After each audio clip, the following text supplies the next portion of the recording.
Welcome to the very first ever Game Station podcast hosted by me, Tean Reams. I'm Zeke. Welcome to the podcast. So we're just going to introduce ourselves a little bit to start this thing off. So again, my name is Tean Reams. I'm also a coach at Anderson University, and I've played collegiate ball at the Division III level. So now we're just going to kind of talk about a little bit of our favorite teams and stuff like that. So I'm a Notre Dame fan for college. I'm also a Bears fan for National Football League. I like the Cubs. I like the Bulls and the Pacers for basketball. As you can see the jersey right here. I'm not an Oregon fan by any stretch of the imagination, but I mean, talent is talent. You know what I'm saying? So anyway, Zeke, go ahead and introduce yourself a little bit. My name's Zeke. I'm the football manager. I don't have any playing experience. However, I'm the manager for my high school's football team. I have been for it's going my second season. I am a huge Colts fan. I've been living in Indiana my entire life. As you can see, I got the Peyton jersey right here. I'm a huge Pacers fan. As you can see, we got the Miles Turner jersey over there. Also, I've been getting into Fever recently because of Caitlin Clark, right? She's been awesome. I don't watch a ton of baseball. If I had to pick a team, probably the Cubs or the White Sox, just because that's my parents. I love sports though. College-wise, Purdue, probably I like the Vols as well too. So now that you guys know a little bit more about us and kind of like our favorite teams, in this podcast we hope to focus on more of like the things that we know of and kind of the teams that we like and the localized stuff. So like the Indianapolis stuff and like more of the Midwest area and stuff that just really interests us and that like catches our interest a little bit. So with that being said, we're gonna segue into talking about like the NFL free agency because it just started yesterday. I believe. Yeah, it was yesterday. On, March 9th? 10th? Today's the 11th, so then it would have been... March 10th when free agency started. So we're going to segue to that and talk a little bit about that and some of the biggest trades that we thought were kind of crazy. So you want to go first and tell us the trade? So I'm going to start off, obviously, as a Colts fan. You got to address the elephant in the room. Daniel Jones. Wild. I mean, seriously wild. Let me ask you this. Was it a good pickup? I know you're not a Colts fan with the whole, Anthony Richardson problem. What do you think? Give me your honest input. To be honest, you guys needed somebody. I don't know that I would have went with Daniel Jones, to be honest. I think he's got potential, although I would have went with a more experienced quarterback in terms of like Aaron Rodgers is still on the block. Russell Wilson is still out there. Like if you could have picked up Russell Wilson, I think he could at least train Anthony Richardson if he is the next guy up after him. And if you picked up Aaron Rodgers, I think that the winning happens today. I also think with Russell Wilson, it's this year or maybe next year, and then he's gone, and then AR can finally take over and finally learn how to be a man and play this man's sport. You know what I mean? Hopefully. Danny hasn't had very much, a very good first impact on the league. You know what I mean? He drafted by New York, he just hasn't, he hasn't shown anything yet. So it's an interesting pick. I don't know. Like you said, Russ would have been a good pickup. I personally think we should have went for Justin Fields before the Jets signed him, which we'll get into that in a minute. However, it's an interesting pick by Chris Ballard. Both Anthony Richardson, he finished last in the league for completion percentage, and then right in front of him at 31 was Daniel Jones. So I don't know what they see. I guess they hope to give Anthony a little bit more experience. I know he's training with Josh Allen right now, but I don't know. It's kind of crazy. I will say that regardless of whatever you do with Daniel Jones, you're going to have to figure out the offense because I don't think Daniel Jones is built for like a triple option like you guys want to do with Anthony Richardson. Right. In terms of he's just a bigger guy and he's more of a pocket passer in my opinion. Not that he's a great pocket passer, but no disrespect to Daniel Jones. Like he can still sling the puppy, you know what I'm saying? But at the same time, I don't know that that's the guy to be in front of Anthony Richardson unless they're just trying to put a little fire under his butt, which could be what they're trying to do. And I'm cool with that, but at the same time, what happens if Daniel Jones actually wins it? He's going to have to be put in this triple option offense and succeed. And is he going to succeed in that? And that's kind of really what you got to look at when you're thinking about that.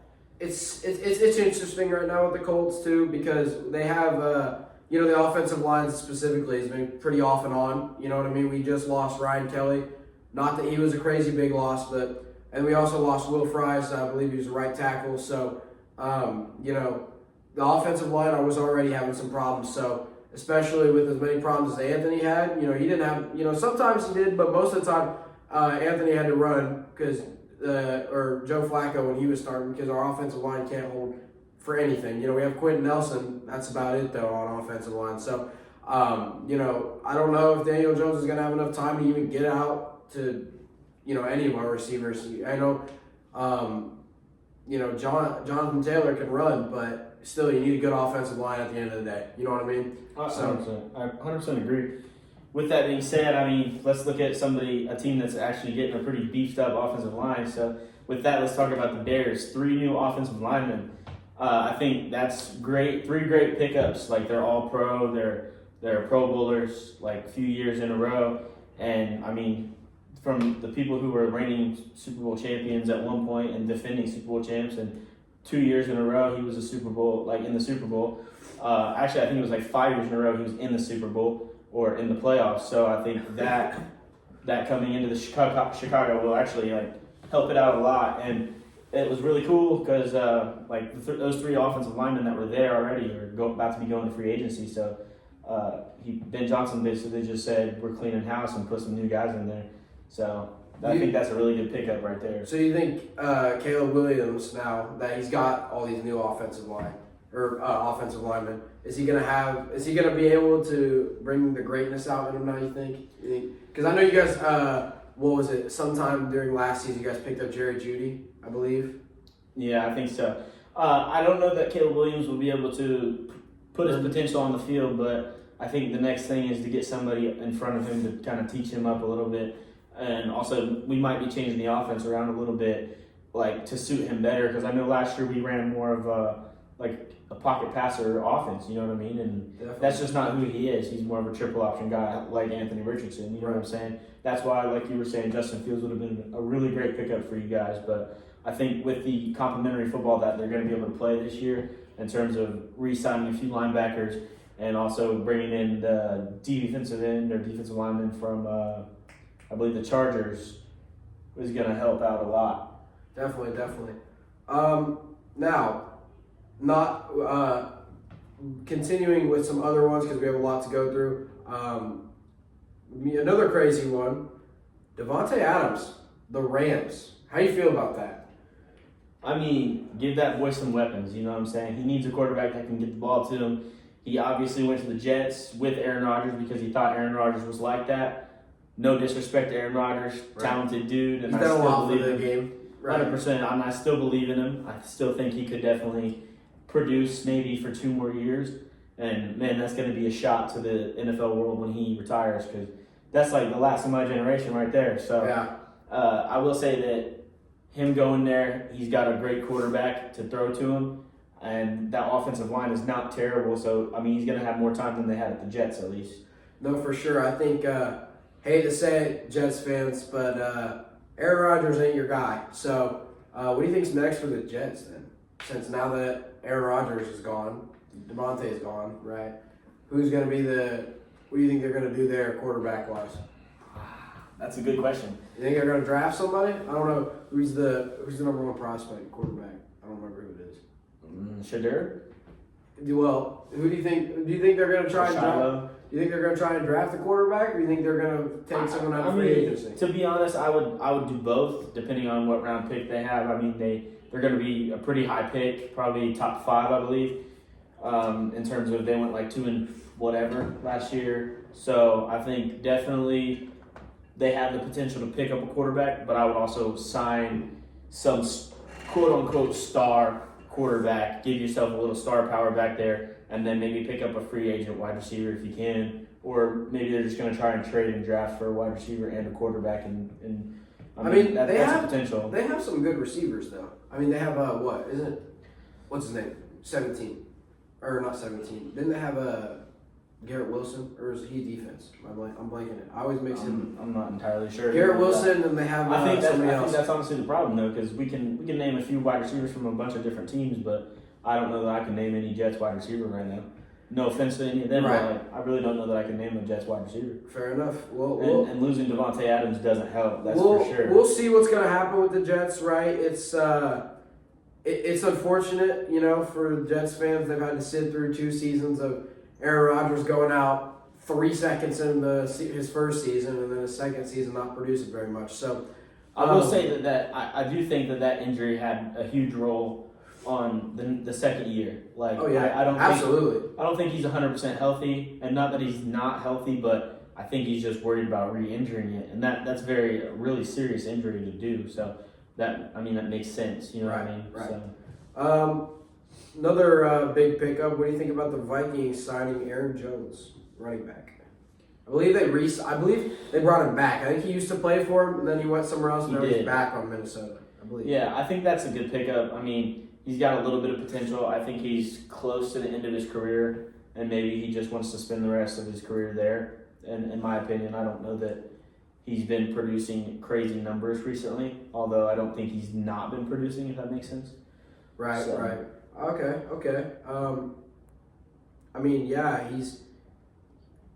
He's going into he's been in the league a couple of years now, so. At least. How do you feel about Khalil Mack staying in Los Angeles? You think that was good re-sign, right? Because they had him. Yeah, I think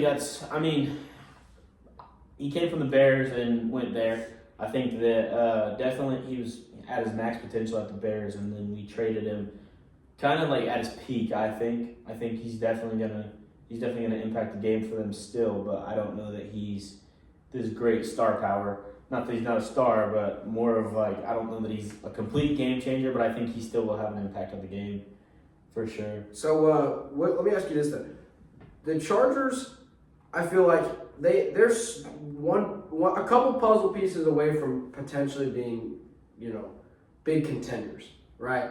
Justin Herbert, I don't know about you, I believe in Justin Herbert. I think he's going to be really good by the end of his career. What do you think? I like Justin Herbert. I think he really just needs the weapons. I don't know that he's had many crazy weapons around him, to be honest. Right. Running back's always been a struggle in that building, and I think the wide receiver position has always been a little bit of a struggle too. So I don't know that he had any weapons to get it to, and I also think his O-line is probably a little bit of a problem. Sure. And them trading away one of their better guys this season is not going to help them out either, So, but I do think that the O-line class in this draft is probably one of the best O-line classes that there is, or that there has ever been in the draft. So that's definitely a super big help right there. So just real quick, speaking of teams that could. Or, they're pretty close puzzle piece-wise. Let's talk about the Commanders. What a season. Oh, for sure. The Commanders need, 1 or 2 more pieces, and they've got it. Jaden Daniels, man, he impressed me. Oh, 100%. The rookie getting that far. I was impressed. First rookie to ever get that far. So, he definitely was impressing everybody, I think. And I definitely think that give him 1 more year, 2 more years, and he's going to be competing again. He was 1 game away. Literally, one game away. Yeah, for sure. I would not, personally, I think he's going to be back in the next, 2 years. And next year or 2, he will be back in that same position, NFC Championship. And he's going to win this time. Yeah, somebody that I don't think will be back, though, is the Seahawks. I don't see them getting back anytime soon. Didn't they just sign They just got rid of Tyler Lockett, and they just traded DK Metcalf away. And they just signed signed a quarterback, too. Did they sign a quarterback? They signed a quarterback. I don't remember who that is. But losing those 2 weapons, and Kenny Pickett, I believe. No, Kenny Pickett got traded to. No, I don't remember where he got traded, but he got traded somewhere else. I'll pull that up. But continue what you were saying. So losing those 2 weapons though, and Tyler Lockett and DK Metcalf. Sam Darnold, that's who they signed. Okay. Seahawks signed Sam Darnold to a 3-year, $100.5 million contract. Seahawks, which is, before we continue, that is That is a insane. ridiculous contract for sure. To put it in perspective, Peyton Manning was paid 90-some, I think it was $96 million for all 4 of his years with the Broncos. Sam Darnold's getting paid more than that in less time. That's a wild contract. It is. They must really, really want. They must look, because I don't know about you, but me personally, I don't think he's going to be like he was this season. I think he had a fluke season this year. I will agree with that. I just think it's one of those things. It was a one hit wonder. You know what I mean? He had his crazy season. The Vikings were doing great. A little bit towards the end, it went a little downhill. But I think they're going to do the same problem that my Colts do. Right? They're going to sign a quarterback, expecting him to be amazing after he has one pretty good season, and he's going to disappoint all of them. Right? He's going to go in there. He's going to do horrible his first year probably, and then his second year they'll probably let him play it. And I'm going to be surprised if he finishes his 3-year contract. I mean, like I said, not trying to just keep bringing about my Colts or anything, but we signed Carson Wentz to a 4-year contract, and we kept him for 1 season, which he didn't even play the full year. Yeah. So, but it's the same thing. We thought he was going to be great, and guess what? He was not. And I think that same thing's going to happen with Sam Darnold there in Seattle, but maybe I'm wrong. But like you said, they just got rid of They got rid of their best 2 targets. I mean, that does free up a little bit of cap space with that trade. But, I mean, who are you going to pick up? There's not many wide receivers that are probably in free agency right now that are really looking to play with Sam Darnold. I mean, he's not really proven himself that much. Like, he had a good running back in the Vikings, you know what I'm saying? Right. And he had, like, one of the best receivers in the freaking league. Right. In Justin Jefferson, right? That's who played. Yeah. Yeah, and like so, I mean, if he doesn't have that target and he doesn't have a great running back, then he's gonna struggle. So Seattle's got to do something, that's for sure. I mean, and it's not like we haven't seen him play like at all. I mean, we've seen him play for the Panthers in this same sort of scenario, right? He didn't have anything. I don't remember what year it was, but they didn't have anything at the time. And guess what? He was not great. And he ended up being a backup for years, right? And just being tossed around like another, what's his name? Well, either way, he's been tossed around just as a backup, and just has one good season, and now this is what's going to happen. Their teams are going to expect him to be great, just like Aaron Rodgers, right? He was good, and I'm not saying, no offense, because he proved his legacy in the NFL, right? He submitted his legacy. Now, with that being said, the Jets signed him thinking this dude was going to be back to the Super Bowl year after year after year, right? What he did for Green Bay. Problem is, he got injured, right? And he's a little older now, too. So, Sam Darnold's going to have that same problem, not because of age, but because he had one good season. They're going to treat it like he's an all-star quarterback. Am I right? Yeah, I mean, that's kind of how it works. And, I mean, they did the same thing with Nick Foles, to be honest, in terms of, like, they had him trade all around the league, and then after he won that one Super Bowl, and hoped and prayed that he would, produce. And, like, even for the Bears, he didn't produce. He did nothing. Like, never took him anywhere after that. So I think Sam Darnold's going to become that. Going back to the Tyler Lockett, though, I think it was his time to get out of there. And I think DK is going to have a better off time leaving Seattle. I just don't think that they were utilizing him to his full potential like they could have there. Absolutely. And just real quick, just to bring it back to your old Nick Foles point, he has played for 7 different teams. Nick Foles? Nick Foles has played for 7 teams. He played for the Eagles, or 6, my bad. The Eagles, the Rams, the Chiefs, the Jags, the Bears, and the Colts. So, and I believe Sam Darnold's not much further behind him. You know what I mean? So, but I don't know what their plan is with that. But we'll see. We'll see what happens with it. That's fair. What do you think about the Commanders signing back Bobby Wagner, the linebacker? I think he is going into his, 15th season. It's he wasn't. I'll say this. Me personally, I think he's good, but I don't think he is top 10 in the league for his position. I disagree with that. I think a couple seasons ago maybe, but now I don't think so. I think that he is at his peak and a little bit past his prime. I will agree with that, but I don't think he's. I do think he's top 10 in his position. I mean, last year, 13 consecutive seasons of over 100 tackles. Like, Right. I mean, you can't go wrong with that. And I believe he had 2 picks last year as well. And I mean, look where they made it. And I mean, I had him in my fantasy league, and he was producing points. That's for sure. So Sure. I mean, I'm not complaining about that in the fantasy world, at least. And I mean, I'll take him any day of the week. So I think it's a really good re-sign.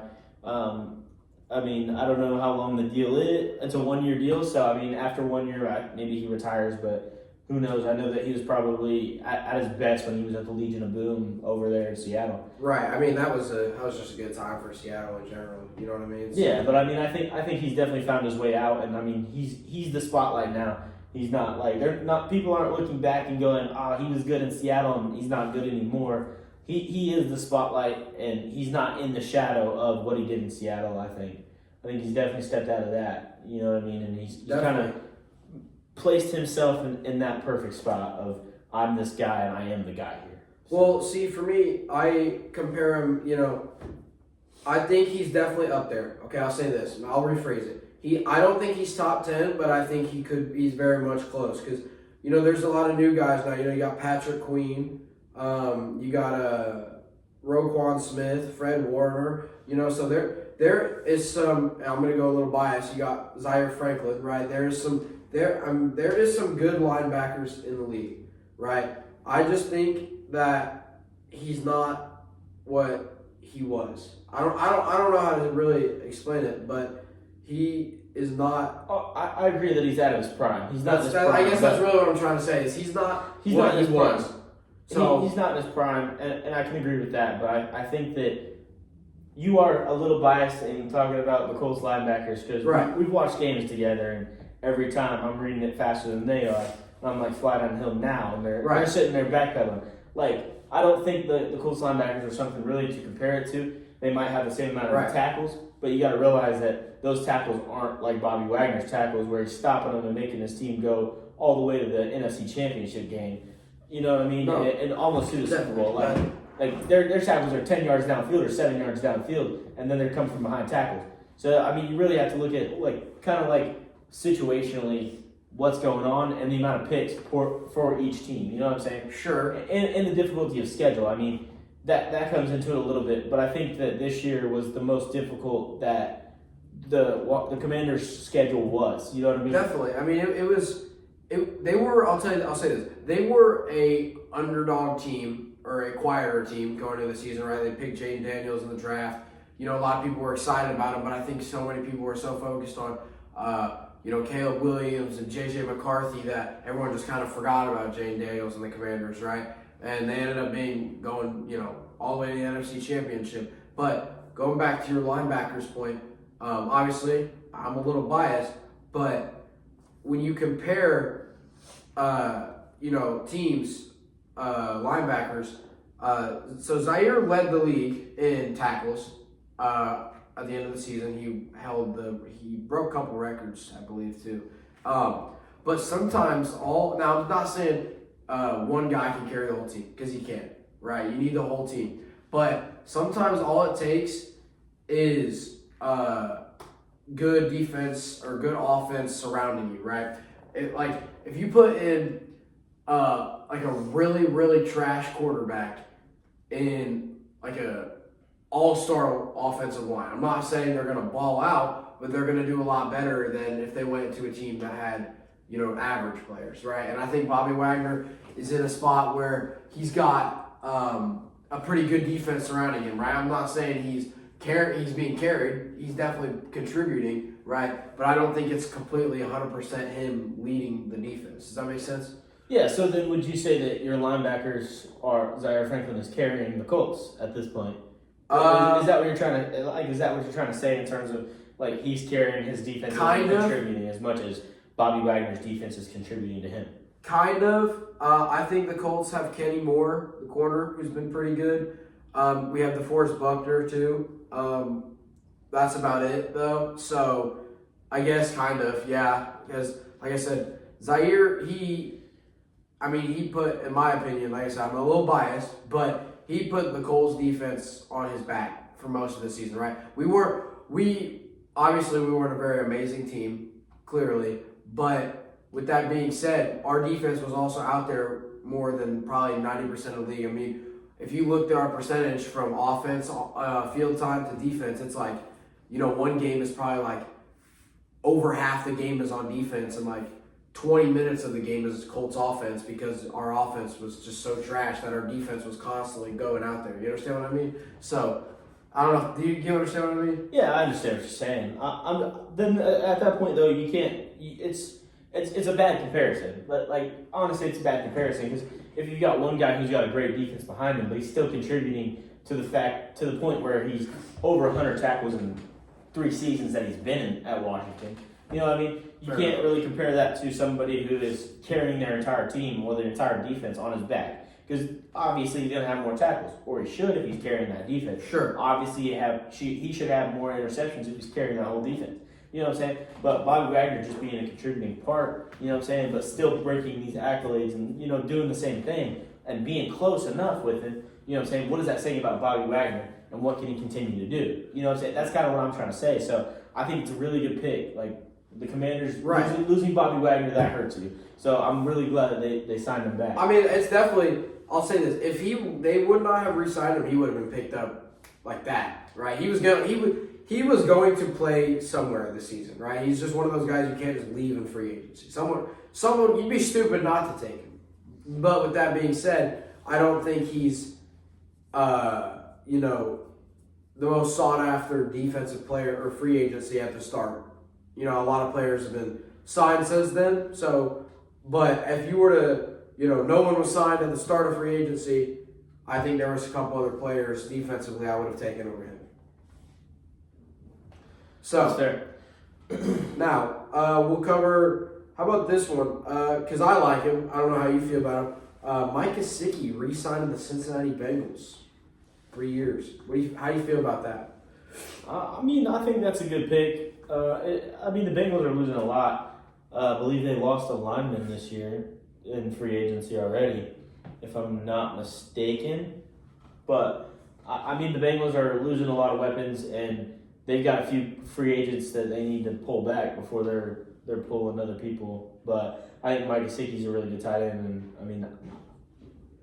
he's gonna produce. You know what I'm saying? I love tight ends, so yeah. I like Gesicki. I think he could be pretty good. But like you said, the Bengals have been losing a lot of weapons recently, some weapons at least. So I also think Joe Burrow was injured. What was it, last season? Or was it the season before that? Yeah, something like that. I think that kind of affected the whole offense. If I'm just being honest, because I think that. I'm not trying to sound like a, a glazer? Yeah, but I think Joe Burrow is an absolute top 3 quarterback in the league when he's healthy. I think the Bengals need him. Me personally, if it was up to me, top 3 quarterbacks in the league, Joe Burrow, Josh Allen, I guess probably Jalen Hurts right now. Just because of the Super Bowl victory, I don't agree with that. So. Jalen Hurts could be switched around with somebody else, but I think Joe Burrow and Josh Allen are top. Oh, Josh Allen for sure, and the Bills just keep getting weapons, bro. They literally in real time just signed defensive end Joey Bosa. They just signed Joey Bosa. Just now? Yes. Wow. So, wow. The Bills are going to be... Yes. The Bills, wow, that is a good pick. The Bills are going to be... the Bills are scary. They've got a bunch of weapons. They really don't need anybody in the draft. And, that's a good thing, really. Right. If you don't need the draft, that's a great thing. And, Josh Allen, great quarterback, great passer. If I was a Jets, Bills, or Patriots fan, right? Or not Bills, Jets... Patriots or what's the other team in the division? I'm tripping. Anyway, if I was a fan of another team in the Bills in the AFC East, I would be scared because we just heard it. Joey Bosa, wow. I mean, I believe they got Von Miller as well. no, they released him. Or did they release Von? They released Von Miller, which I'm glad you brought that up. How do you feel about that going? Because he's free agent right now. I mean, he's got what, 2 Super Bowls under his belt, but He won with Denver at least once, and I believe with he won it with somewhere else too. Kansas City, I believe. No, he didn't play for No, Kansas City. right. Whoever beat Kansas City, but Either way, he's got he's got 2 Super Bowls under his belt. But to me, those Super Bowls are fluke Super Bowls because I mean, if you really look at it, he traded there like right before the Super Bowl. Like for which the one? Game. Denver. Not one of them, or Right. maybe both of them, I believe. See, He had just gotten traded like right before the game, which I think is some BS, really. But right. at the end of the day, I mean, get your bag, bro. Like if you're gonna get Sure, more money from them sure, and you're but- gonna get a ring, I'm cool with it. But at the same time, it's like, come on, you're really not part of this team. Like, how much did you really contribute to this season? How much did you contribute? I mean, he did contribute a lot to that Super Bowl, though. And that's because you did get a few sacks. But and I'm that's just what saying, I'm trying to get to is, I mean, even he won MVP, Super Bowl MVP for Super Bowl 50, Denver Broncos against I believe the Carolina Panthers, and I mean everybody even said it. I mean Peyton said it himself, right? Von Miller carried the Broncos defense for that Super Bowl. I don't know about the whole season, but definitely for the Super Bowl. I mean, like I said, Peyton Manning said it himself. Is as much as I love him, I hate to say it. That was the end of Peyton's career. That was his last ever game, right? It wasn't, I won't lie, it wasn't his brightest game. And so I personally think Von Miller, specifically in that Broncos defense, carried that Super Bowl just for Denver, right? Now, I'm not saying Peyton was trash because he wasn't, right? I mean, you need good offense and a good defense to be a Super Bowl champion team, right? So Peyton definitely had some impact. But like I said, the defense, there's a reason he won MVP, right? For that Super Bowl. 100%. I mean, losing Von Miller, I mean, he's getting old, so I mean, it's really. Yeah, I definitely think he's washed. It's really not that he's. Out. I don't know that he's washed. I mean, he's still making an impact. You know what I mean? Like, sure. The Bills' defense was still solid this year. You know what I'm saying? Like, it's not like they were just dropping the ball over the middle and they were cooking it. But at the same time, I think he is getting to that point where it's hit or miss. You'll have some games here, you'll have some games there. Maybe sign him as for a 1-year deal in the Super Bowl again. Let him get another Super Bowl. You know what I'm saying? But I don't know that you sign him for the whole year because I don't know that he's going to be healthy for the whole year.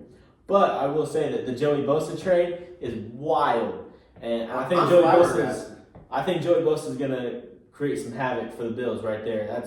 That's week 1, day 1 starter. Like there's no question about that. Like he's going to impact that organization. I mean, the Bills are going to be up there. They're going to be competing for the next couple of years. Bills are going to be. Unfortunately, I'm surprised they haven't won it yet. I genuinely thought this year Super Bowl was going to be Lions-Bills. And Lions went out first round, which I believe in the Lions. They will be back. The Lions will be back. The problem is I feel like they play so good, but every time it's the same problem with the Cowboys. They look so good. They go into the season playing pretty good, and then they get playoffs and always manage to mess it up somehow.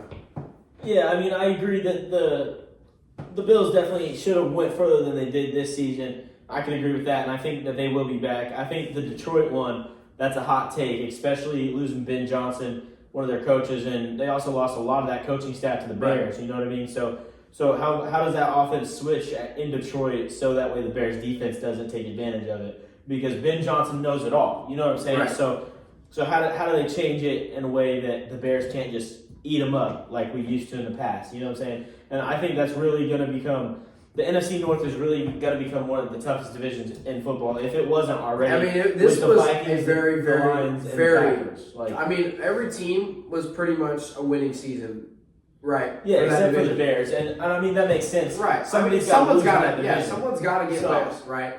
Yeah, for sure. And I mean, it's not like it was a terrible season, but as I said, though, Detroit's lost half their coaching staff to the Bears. And the Bears have done everything they need to in free agency so far. Now it's really if we draft a running back, you know what I'm saying? Because I think DeAndre Swift is washed up. I don't know why he's still on the roster, to be honest. But it does help when you have a lot of free cap space, and that's what the Bears had. You know what I'm saying? And losing those free agents in the front line, cool, because we just replaced them with twice as good, if not 3 times as good offensive linemen. So I'm really not worried being a Bears fan like what's going to happen next year. But I do think that Detroit's going to be maybe competing, but I don't know that they're going to get in with a first-round bye ever again. I think it's going to stay in that conference, and that conference is probably going to end up having 2 bids at least every season from here on for probably the next couple of years at least. Just because, I mean, the Packers are up and coming, the Bears are up and coming now. Detroit's still up and coming. The Vikings, they need a quarterback, but I mean, hey, you get somebody, they have J.J. McCarthy, right? Yeah. So, I mean, if he's as good as they say he is, I mean, they've definitely got a shot, and the NFC North is just, it's going to pop off for sure. So, real quick, I'm going to back you up there a little bit. Let's talk about DeAndre Swift, because I have some of his stats pulled up here. You know, this season with the Bears was arguably pretty much his best season. I mean, he's close. It's close. You could say it was his second best season, but it was one of his best seasons ever. He recorded 959 yards. He's only ever broke a 1,000 yard season, which was 2 seasons ago with the Eagles, where he barely broke 1,000 with 1,049. He had 6 touchdowns with 42 receptions, which again is one of his best. I mean, the most touchdowns he's ever had in the season was his rookie year. He had 8 touchdowns, and then this year he had 6. Every other year between he's had 5. I mean, I'm willing to admit that the O-line was a problem. You know what I'm saying? Sure. Like I'm not saying that, but I am saying that of the games I've watched, I saw DeAndre Swift probably do the worst thing that you can do as a running back in terms of he sat there and danced behind his O-line. You know what I'm saying? Like just go forward. Like that's what we need. Like we lost that in David Montgomery to Detroit. Like we just need a running back that will go north to south. You know what I'm saying? Go straight ahead. I don't care how many yards you get, but you're going to get yards. Like every game I watched, he was getting blown up in the backfield. Could that be O-line issues? Yes, and I agree with that. But I also think that if you can't break at least one tackle, you know what I'm saying? Like that's a little bit on you as well. And I think a lot of running backs have that problem, specifically in the current age. You know, like I said, as a Colts fan, I see it a lot with Jonathan Taylor, right? He most of the time it's, and this goes for receivers too. I feel like a lot of running backs and receivers love to just try. You know, a lot of them want to try so hard to get those extra yards, and yeah, sometimes it works. But I've seen a lot. Most of them recently, they go back partially or dance around, and they end up losing a yard or 2. You know what I mean? So I think that's another problem, just with receivers, tight ends, running backs as well. Specifically, heavy on the running backs, right? I mean, I will also admit though, I think that in this day and age, the linebacker position and some of the DB position is getting bigger. They're getting stronger and they're getting faster. You know what I'm saying? So they're flying downhill, but I don't know that the running back position is getting bigger, faster, stronger. I think they're just, you know what I'm saying, like they're staying consistent while the entire defense is getting bigger, faster, stronger. And I'm not saying that like the running backs aren't working as hard. What I'm saying is like those people that play those positions are just mean.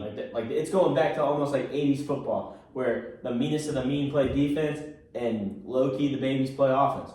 Not that I'm calling anybody a baby, especially if you're in the National Football League. I mean, you're doing something right. You're working. But like I'm saying though, is like that's what it's looking like, and it's trending. That defenses are getting more and more savage, and they're becoming more like the 80s, where it's just we're coming down to hit, and that's all we want to do. And I'm good with that. Like I love the defensive side of the ball. I mean, if you win a game 3-zip, I'm cool with it. You know what I'm saying? Sure. Or a pick 6, and that's the only time you score. I'm good winning it like that. A win's a win in my book. But at the same time, running backs, we got to figure it out. You know what I'm saying? So it's I love the running back position though. They're fun to watch.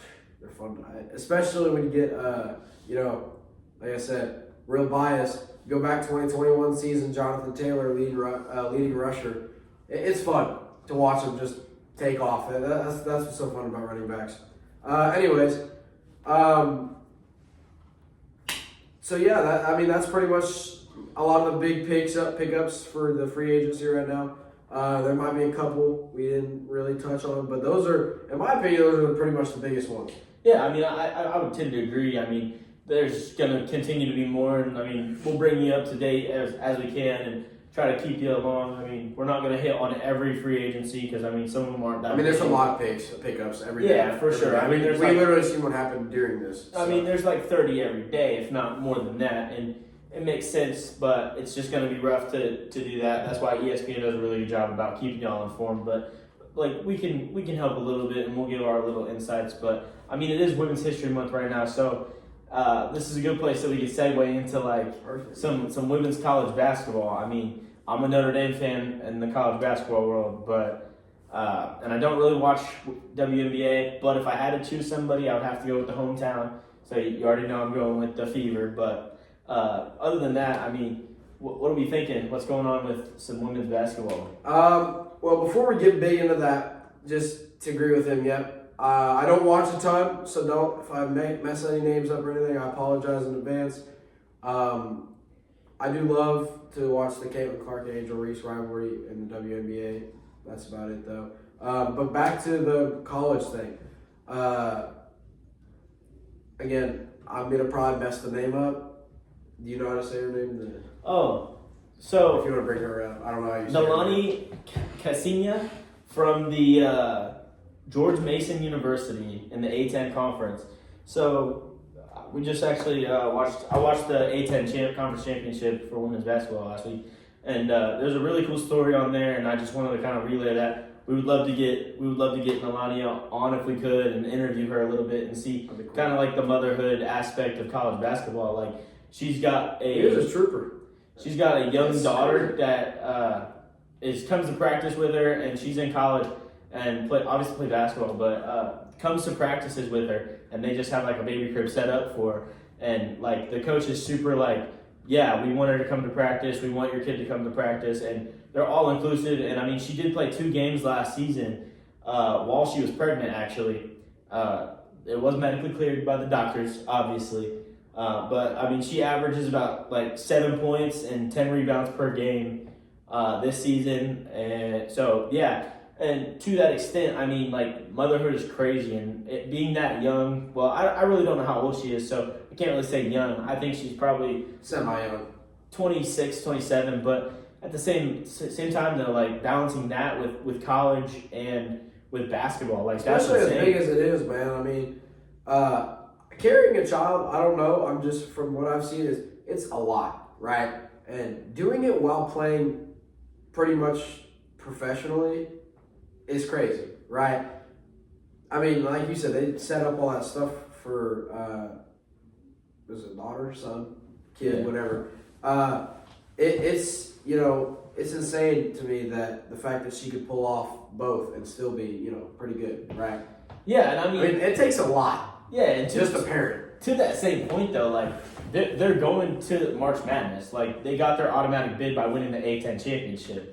You know what I'm saying? So doing that though, like the season after, you know what I'm saying? You just gave birth and you played the entire season. You're averaging 7 points and 8 rebounds or 10 rebounds a game. Like, come on. Like, and she's a center. You know what I'm saying? So that's pretty freaking good, right. Especially for like it's the lower level of Division I. It's still up there though. Like it's damn near professional sports, you know what I'm saying? Yeah. And she's balancing that with motherhood as well as college, which that's another topic for discussion, really. Just balancing college and a sport, you know what I'm saying? Like 3 things right there alone. Like those are all 3 crazy things. And to be like at that level collegiately is crazy. And just balance the motherhood aspect too. Like, I mean, she's still probably breastfeeding and stuff, you know what I'm saying? And to that effect, like how does basketball affect her body? You know what I'm saying? And that's something that like if she were to join us on the podcast, that would be a really interesting question to just talk about. You know what I'm saying? And just kind of see what that's like for her. You know, we just wanted to bring that up because like just crazy story. You know, yeah, for sure. It's not an everyday.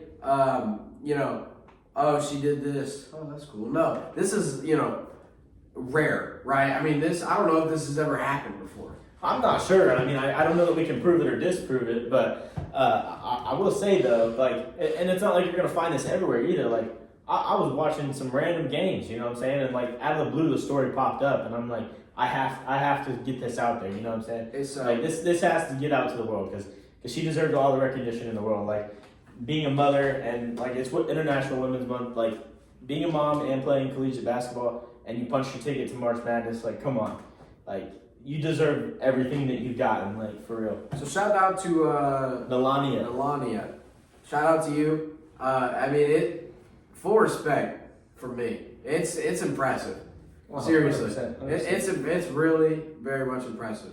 I mean, I will say that like the A10 is on the rise too. Like that conference is projected to get 2 bids to the tournament this year. With Richmond, who has lost 6 games, so they went 27-6 on the season. So, and Richmond is projected to get an auto bid, and obviously the A10 conference champs get an automatic bid to the playoffs. So, I mean, that's kind of cool for that conference. They're up and rising, so that's really awesome. I mean, I don't even know what else to say, bro. It's just cool to me. Now, let me ask you this though. So you're a big Notre Dame fan, right? How do you feel about that? The women's basketball team. Like, give me more of it, as much as you know. Yeah. So I mean, they obviously lost in the first round of the ACC playoffs, or the semifinals of the ACC playoffs. Yeah. So they obviously don't get an automatic bid. And before they had lost 2 games before this, or a game before this. So, I mean, at the end of the day, like, they were number 1 in the nation. They went to number 3 in the nation. And then now they lost again in the ACC championship, or in the semifinals. So, I mean, I don't know what this does for them in terms of, like, where they're going to place in the March Madness bracket, or if they even make it at this point. I mean, I'm sure they've got to, being, like, I believe 30-4 or 5 right now.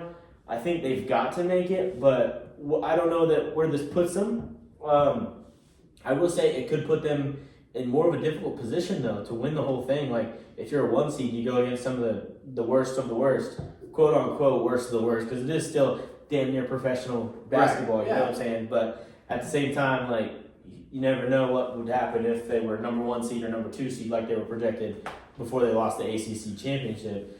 But I mean, or does this give them an easier path? And we won't really know that until, like, obviously the bracket's released, which I'm looking forward to seeing that, and that's going to be something that we'll talk about that more too. Yeah, definitely. for sure. I love March Madness. It's a very fun time for both the women and the men's basketball. Let me ask you this. Let's bring that up real quick. Who you got? Who's winning it as of right now? Let me broaden it a little bit. What team do you want to win? Is it Notre Dame again? So in women's basketball, it's obviously always going to be Notre Dame. You know what I mean? And I can admit that, like, the men's basketball team is not great, and they've never really been great, at least since I've been a fan. I will say, though, this year, literally tonight, they beat Pittsburgh in the first round of the ACC conference tournament. So they're actually on the rise. So that's a plus for the men's team, at least. But I think for the women's team, I definitely want to see them win it. Or I would even enjoy, like, a South Carolina or an underdog winning it. You know what I mean? Like, South Carolina's not an underdog, but South Carolina is really good. And, I mean, like, I think it's like 4 or 5 times back-to-back that they're won their conference or whatever. So, I mean, I wouldn't be upset if they won it. Obviously, I would love Notre Dame or an underdog of some sort. Sure. Maybe even George Mason going all the way. I don't know that happens, but hey, if it does, like, that, You would never be know. kind of crazy. There were some teams last year. I thought going into the season, I was like, wow, they're no doubt in my mind going to be Final Four. But guess what? They went out first round. So, you know, that's what's so fun about March Madness is, seriously, you never know. Literally, I don't think there's ever been anybody get a perfect bracket ever. Yeah, I mean, So, maybe one time. Yeah, I mean, I think that's the fun of March, right? Like nobody knows what's going to happen. It's a bunch of these teams, smaller teams playing bigger teams playing smaller teams, like, and then some of them play bigger and bigger, you know, like, so it's just a super big clash of, like, talent, you know what I'm saying? So you get to see everybody. I think it's super helpful in men's basketball, at least, to see who do I actually want to draft, who from this, like say for example, like the Big South or the Big Sky Conference. Like, you've probably never heard of a team that plays there.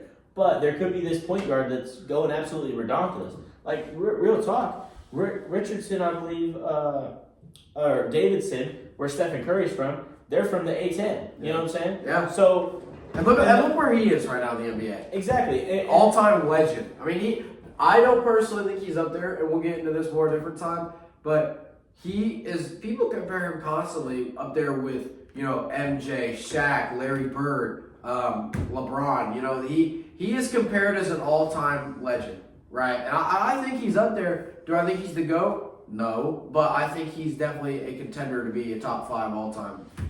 I mean, he's the best shooter ever. I agree. I mean, but like I was saying though, like that, this March Madness is a great way to see this talent that you wouldn't normally see. Like, unless you have ESPN Plus, you're not watching the A10 conference. Unless you have like ESPN Plus, you're not watching some of the Big Sky or the Big South. Like, you're just not watching it. You know what I'm saying? And so to be able to watch those games and bring up stories like Melania and also just the story of like Stephen Curry, for example, and them being able to actually play against some of the better talent like I say, Duke. You know what I'm saying? Like, there's always gonna be, it's always gonna help in drafting process and bringing new prospects to light. You know what I'm saying? Definitely.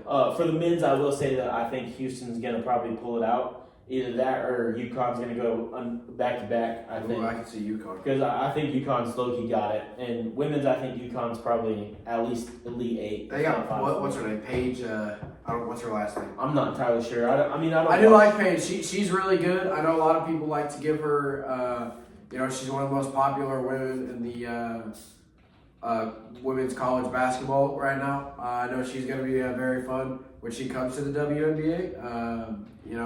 I imagine she'll be one of the top picks when she goes to the WNBA. So I think UConn's got a strong chance, mainly because of her, right? So that's where I think for women. What do you think? You think they got a chance then? I think they all got a chance. Obviously, Notre Dame's got a really good shot. I mean, they're built for it. They lost in the semifinals last year to, I believe, South Carolina, who went on to win it. I believe. I believe. And so they're built like they lost Sierra Citron, but they didn't lose many starters, and I mean they were already a small team last year, but they got a little bit bigger, and I mean, thank God it was South Carolina. Thank God Maddie Westbell, came back when she did this season, because I think that definitely helped propel them past a few of their opponents for sure, especially those games where she hit like 100% from the three-point range, and she's not a three-point shooter, you know what I'm saying? Sitting at 6'7", like, you're just not a three-point shooter at that tall, you know what I'm saying? But she was flashing them, and I wasn't complaining. So, to that effect, and then we also have, like, Notre Dame also has Hannah Hidalgo, and I mean, like, really look at that, and her stats line up against anybody in the nation. So, I mean, they definitely got a shot.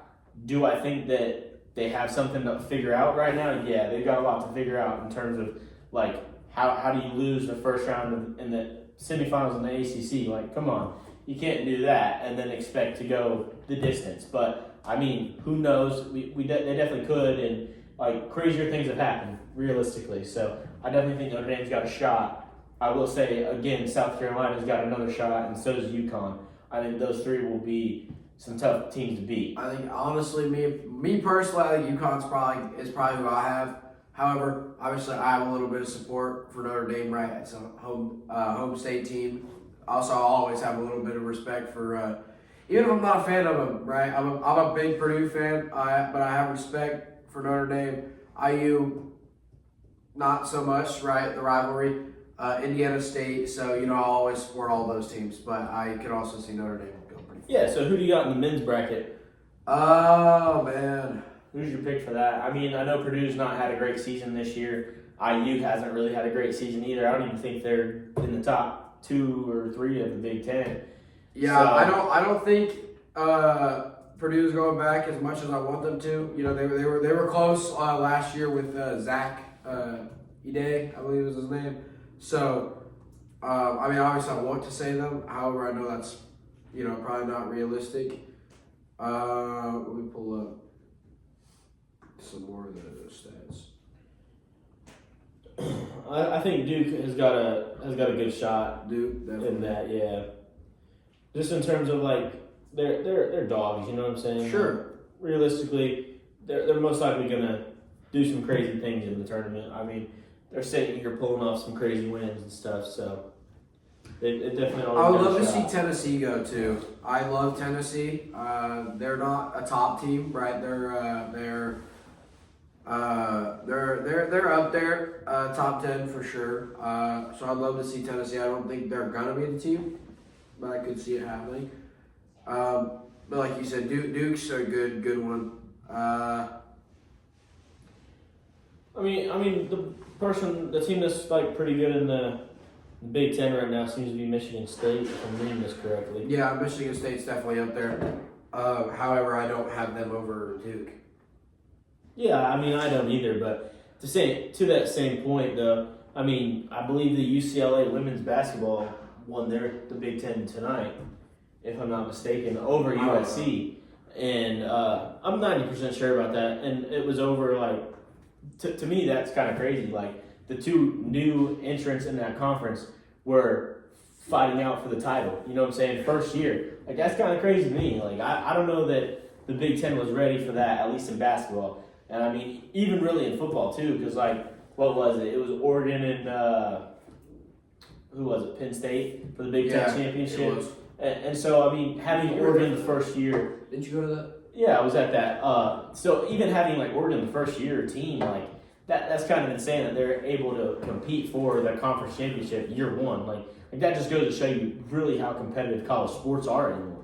Like coming from probably arguably a worse conference, coming into arguably a better conference. You know what I'm saying? And dominating the conference. You know what I'm saying? Although you really have to look at their opponents, but in basketball though, everybody plays everybody. You know what I'm saying? So in that regard, basketball is a lot more competitive than football, definitely. But I think that they're still really competitive. So that really just goes to show you how competitive college sports are. See, for me personally, it's when you bring up that point of both being competitive, football is in the,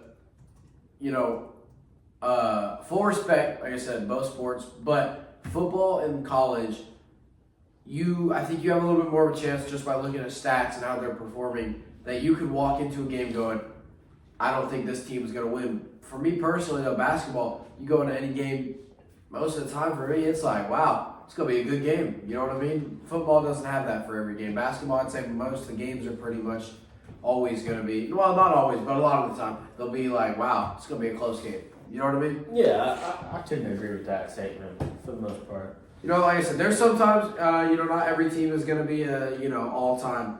Not every single game you watch basketball is going to be like, wow, this game is going to be close. No, there's obviously going to be some games going in wow, this is going to be a lopsided game. And that's just going to happen with every sport, I guess. You know what I mean? Honestly, that's the fun about March, though. Going back to it, like, sometimes you have the number one seed against the 16. All the time you have the number 1 and 16. And you know what I'm saying? There's been one upset from that position, from the 16 seed over the 1 seed. Which goes to show you how competitive it can be or might not be. Like the 2's lost a lot more times than that. You know what I'm saying? And that's one to 2. You know what I'm saying? So you go from what's the difference between 1 seeding, right? Like not much, or there can't be much, or they shouldn't be a 2. You know what I'm saying? So how is the 2 getting upset so many more times than the number 1 seed? So realistically, the competitiveness of it is it's super competitive. Like basketball is super competitive, although there is sometimes where it should be a blowout and it does end up being a blowout.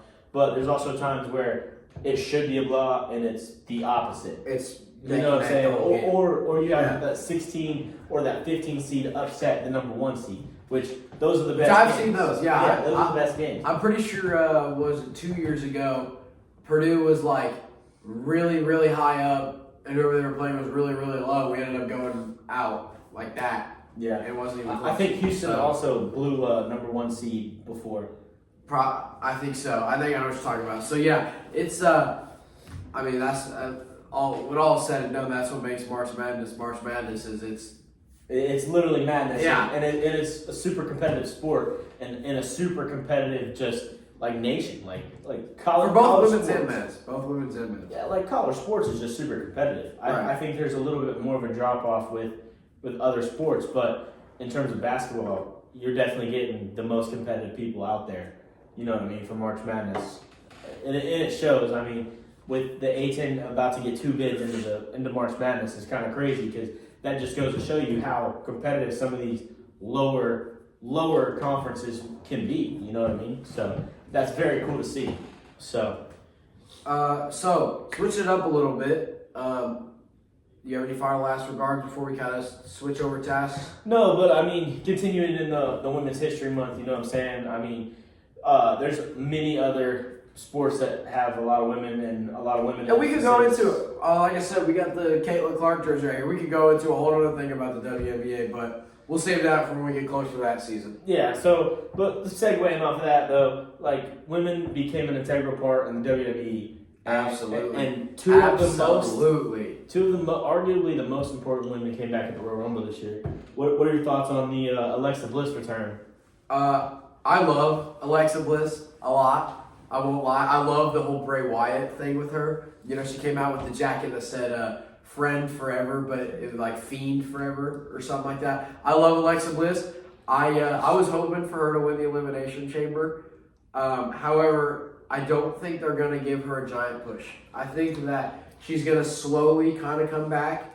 You know, with Charlotte Flair, I feel like they gave her way too much of a push coming back, right? Which we'll get more into the Royal Rumble in a little bit, but I think she's going to slowly kind of come back. I don't think she's going to be as good as she was, right? But I think she's going to be a top contender again shortly. It's going to take a minute, I think, honestly, because there's a lot of big women in the WWE right now. It's the women's division is a lot of fun to watch, in my opinion. You know, there's a lot of women wrestlers, right? We could go through all of them, but I don't think she's gonna be a champ until like WrestleMania. I think it's gonna be a minute before she's champion again. I definitely think that she is getting a push. I don't know if it's the push that we want or the push that we need. You know, and I think Paul Levesque is doing a great job with WWE in general. He's going to the Hall of Fame. I will applaud Paul Levesque right here. Let's get an applause for Paul Levesque. That dude's a dog. Like he is changing WWE, and I love it. Definitely. Bringing back the Wyatt Six is going to be perfect, and I think Alexa Bliss is the start and the tease of that. I mean, every time she's on screen, it gets teased a little bit. You know what I mean? And so I think her push is on SmackDown. I think it was they showed her talking to someone.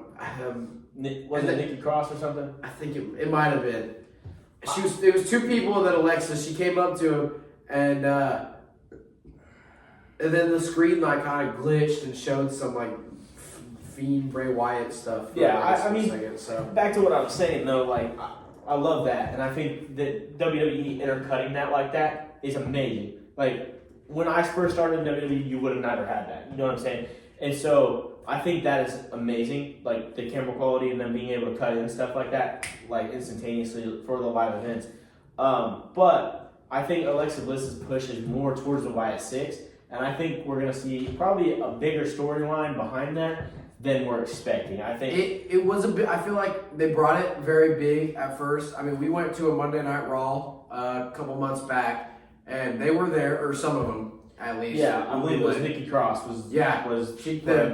They had a big thing with Chad Gable at first, and it's kind of went away slowly. But like you said, I think it's going to come back. That was due to injury, but from some of them. But yeah, I understand what you're saying. I think it's really going to be. I think my prediction at least is it's going to be Nikki Cross and Alexa Bliss. Raquel and Liv for the women's tag champs, and that's how the Wyatt Six is going to start getting their name, and that's going to bring that, and then Finn Balor is going to be Finn Balor and Dom. Which he's got a title match on Monday. Yeah.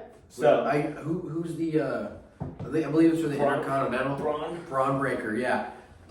Which we'll go more into some matches. So, but anyways, honestly, I think he wins that title match. Finn? And this is going off topic a little bit. Sorry about this, but I think honestly, Finn wins that match, and that's how the Wyatt Six like starts in terms of one of them's going to come back for the Intercontinental title, and I think the Wyatt Six are going to end up with a few titles. Hear me out. I think they're going to be able to get the women's tag champs with Nikki Cross and Alexa Bliss, right? I believe they could probably pull off the Intercontinental Championship, like, run. You know what I'm saying? Yeah. And to be honest, if they wanted the men's tag champs, you know what I'm saying? Like, one set of them. You know, who is the men's tag champs right now? DIY, or is it Motor City Machine Guns? I don't remember. I was at the Rumble when they fought, but I can't remember who. I think it was DIY. But I think honestly something's going to happen in that realm, and they're going to be golded out. That's for dang sure. They're definitely going to get their fair share of gold, and I honestly think they deserve it. But I definitely think Alexa Bliss is going to be getting a push, and I think it might take a minute, but she she will be here. Yeah. Sooner rather than later. She will be back Yes. on top of the WWE. I definitely think that her push is coming, and I definitely think that it was amazing to see her, one, come back in the Royal Rumble, and two, be a part of the Elimination Chamber as well.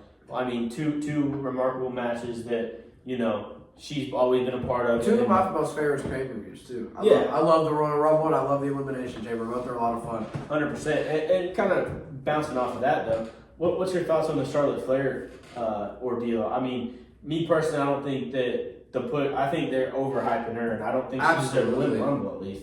I think there was, I knew going into it that there was probably a good chance that she was going to win it. I know they didn't even hide her surprise. I mean, they just made it public a couple weeks building up to the Rumble, right?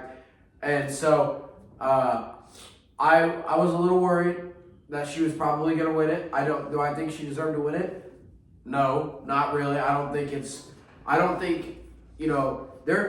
she kind of, I would almost say she's kind of already cemented her legacy in the WWE, right? She had that big rivalry with Ronda Rousey and Becky Lynch back in WrestleMania 35 for the two titles and all leading up before that. And also, her dad's Ric Flair, right? So I think that helps her out a little bit too with the big push, especially when she was first starting out. So just to kind of circle back, no, I don't think she deserved the Royal Rumble win. I don't know what they're planning to do with her fully. If I'm being completely honest, I haven't been following her a lot.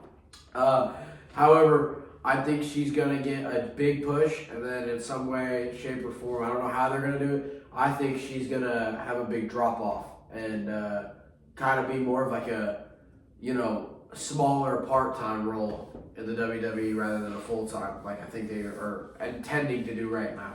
So, yeah, I mean, I agree she was pushed, overhyped, but to that extent, I don't think she's actually going to have that big of a role. My prediction is that she's going to basically help cement Tiffy's legacy in a way, in terms of she won the championship in a fluke way, right? Now she's about to go face one of the biggest women, arguably one of the biggest names in women's wrestling, you know what I'm saying, in Charlotte Flair. And if she wins, what does that do for Tiffy? You know what I'm saying? And to me, that cements Tiffy as an actual honorable champion and somebody that can actually sit there and be champion for a while. You know what I'm saying? So I don't think Charlotte Flair is really getting a push as much as it's let's cement Tiffy's legacy as fast as we can to help our brand and move her forward rather than Charlotte moving forward. I think Charlotte does fall off though, and I think she does become a little bit of a part-time because, like you said, she's already cemented her legacy, and I mean, what else does she have left to prove? You know what I'm saying? Right. And I think, I'll tell you this though, I love Tiffany Stratton. She's fun to watch. I think she's an upcoming star. However, I think they gave her a huge push, right? She came in NXT, started off a little slow, and then ever since then it's just been skyrocketing. I mean, she came into the main roster, won Money in the Bank. It took a minute, right? But then she won Money in the Bank, cashed in, and now she's on top, right? I mean, she teamed up with Trish Stratus, one of the most legendary women's wrestlers of all time. I mean, and that brings it back to my point, though. Like, they're putting women around her to cement her legacy. Like, she was with Nia Jax for the entire time that she had Money in the Bank, right? Finally turned on her, and then she's right there with Trish Stratus, another person who's already cemented their legacy. You know what I'm saying? She's a legend. So now Trish right, is a cemented legend, yeah. So now she's going to fight another person who has already cemented their legacy, who does not need to win the championship ever again, and will be fine. You know what I'm saying? Already a record holder in women's title, like, holds in defenses. You know what I'm saying? So at that point, if Charlotte doesn't win, it doesn't hurt Charlotte. All it can do is help Tiffy. Like I believe wholeheartedly that that's what they're doing. They are pushing Tiffy as much as they can, and I'm not against it. I actually like it, but I don't know where they go after Charlotte Flair. And I mean, maybe Becky comes back and says, "Hey, what's up?" Because I think Becky's still got some work to do to cement her legacy personally. Becky is definitely had an impact on the WWE. I mean, she was ranked number 1 by Sports Illustrated as the greatest women's wrestler of all time, followed by Charlotte Flair and Trish Stratus, I believe, actually. However, I think that Becky's coming back at Mania. I know it's a little biased because I'm a huge Becky fan, but I think Becky still's got a little bit left in her, right? Seth's still fighting her husband. So I don't think she's done. I still think she's going to come back sooner rather than later. I thought she was coming back from Rumble. I thought she was coming to number 30. Everybody really did, you know what I mean? So I definitely see her coming back, and I think she is going to end up fighting Tiffany for the championship, and hopefully Becky secures another championship. You know what I'm saying? And they're probably going to be for a while. But speaking about people that have really impacted the women's division in wrestling, I mean, Nikki Bella came back. What are your thoughts on that? So obviously you know this. I love Nikki Bella. Her and Becky are my two most favoriteest women wrestlers of all time. What do I think is going to happen with her?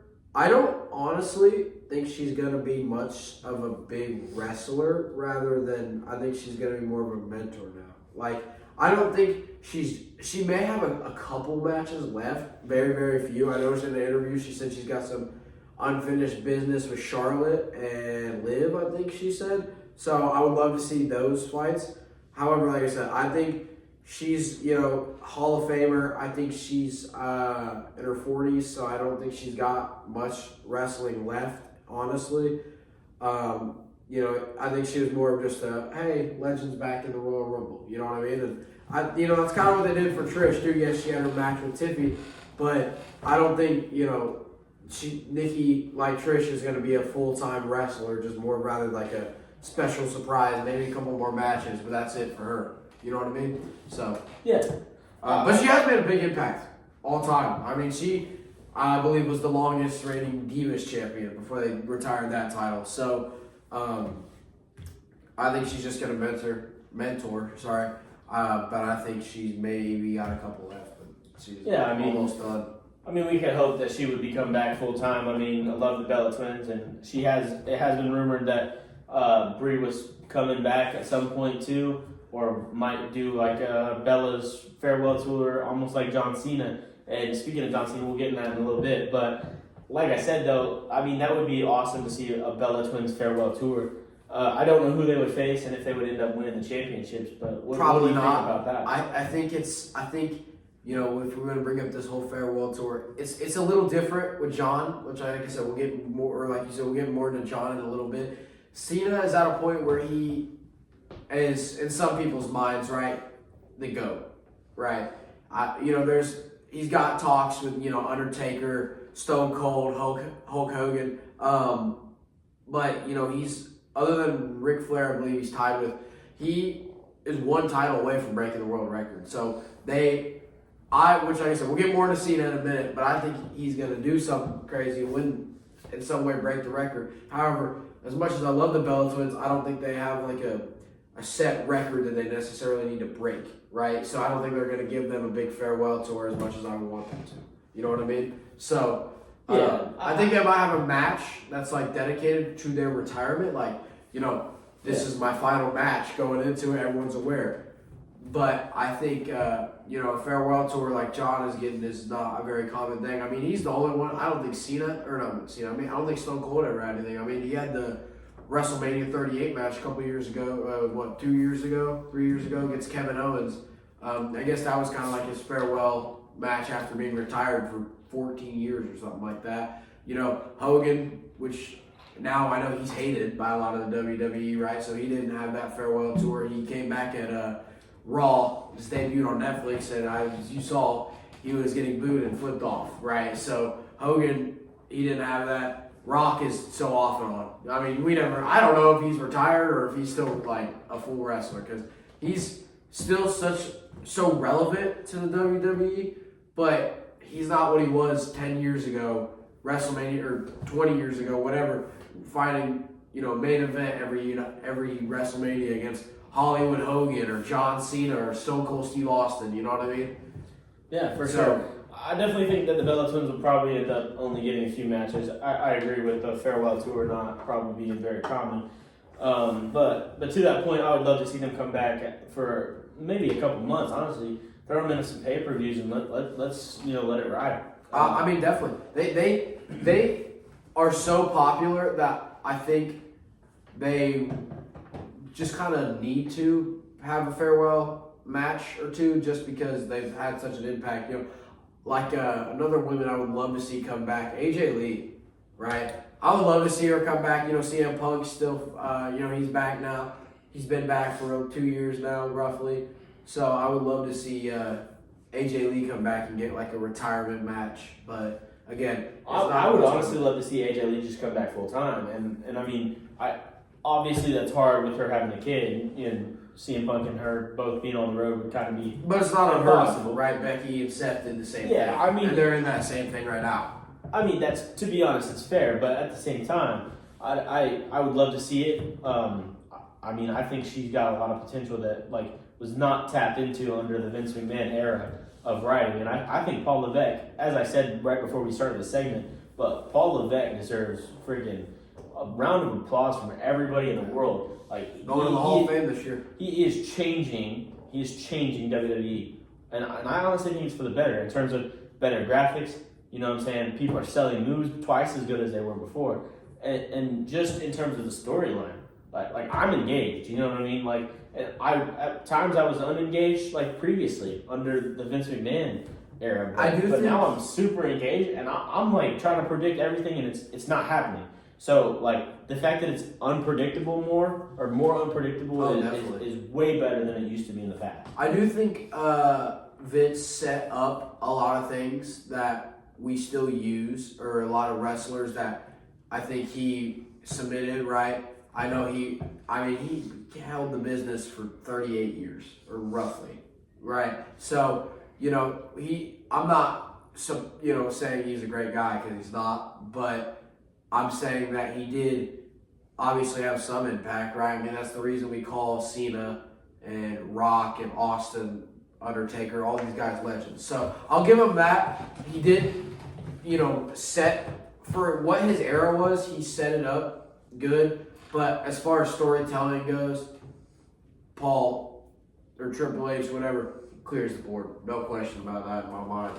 100%. I mean, with that being said, though, something that does bother me about the story writing right now, or at least the way the shows have ran, the live shows, SmackDown, Raw. And if you're from other markets like the UK or whatever, I guess I don't know if this applies to you, but if you watch it on Netflix, it does most of the time.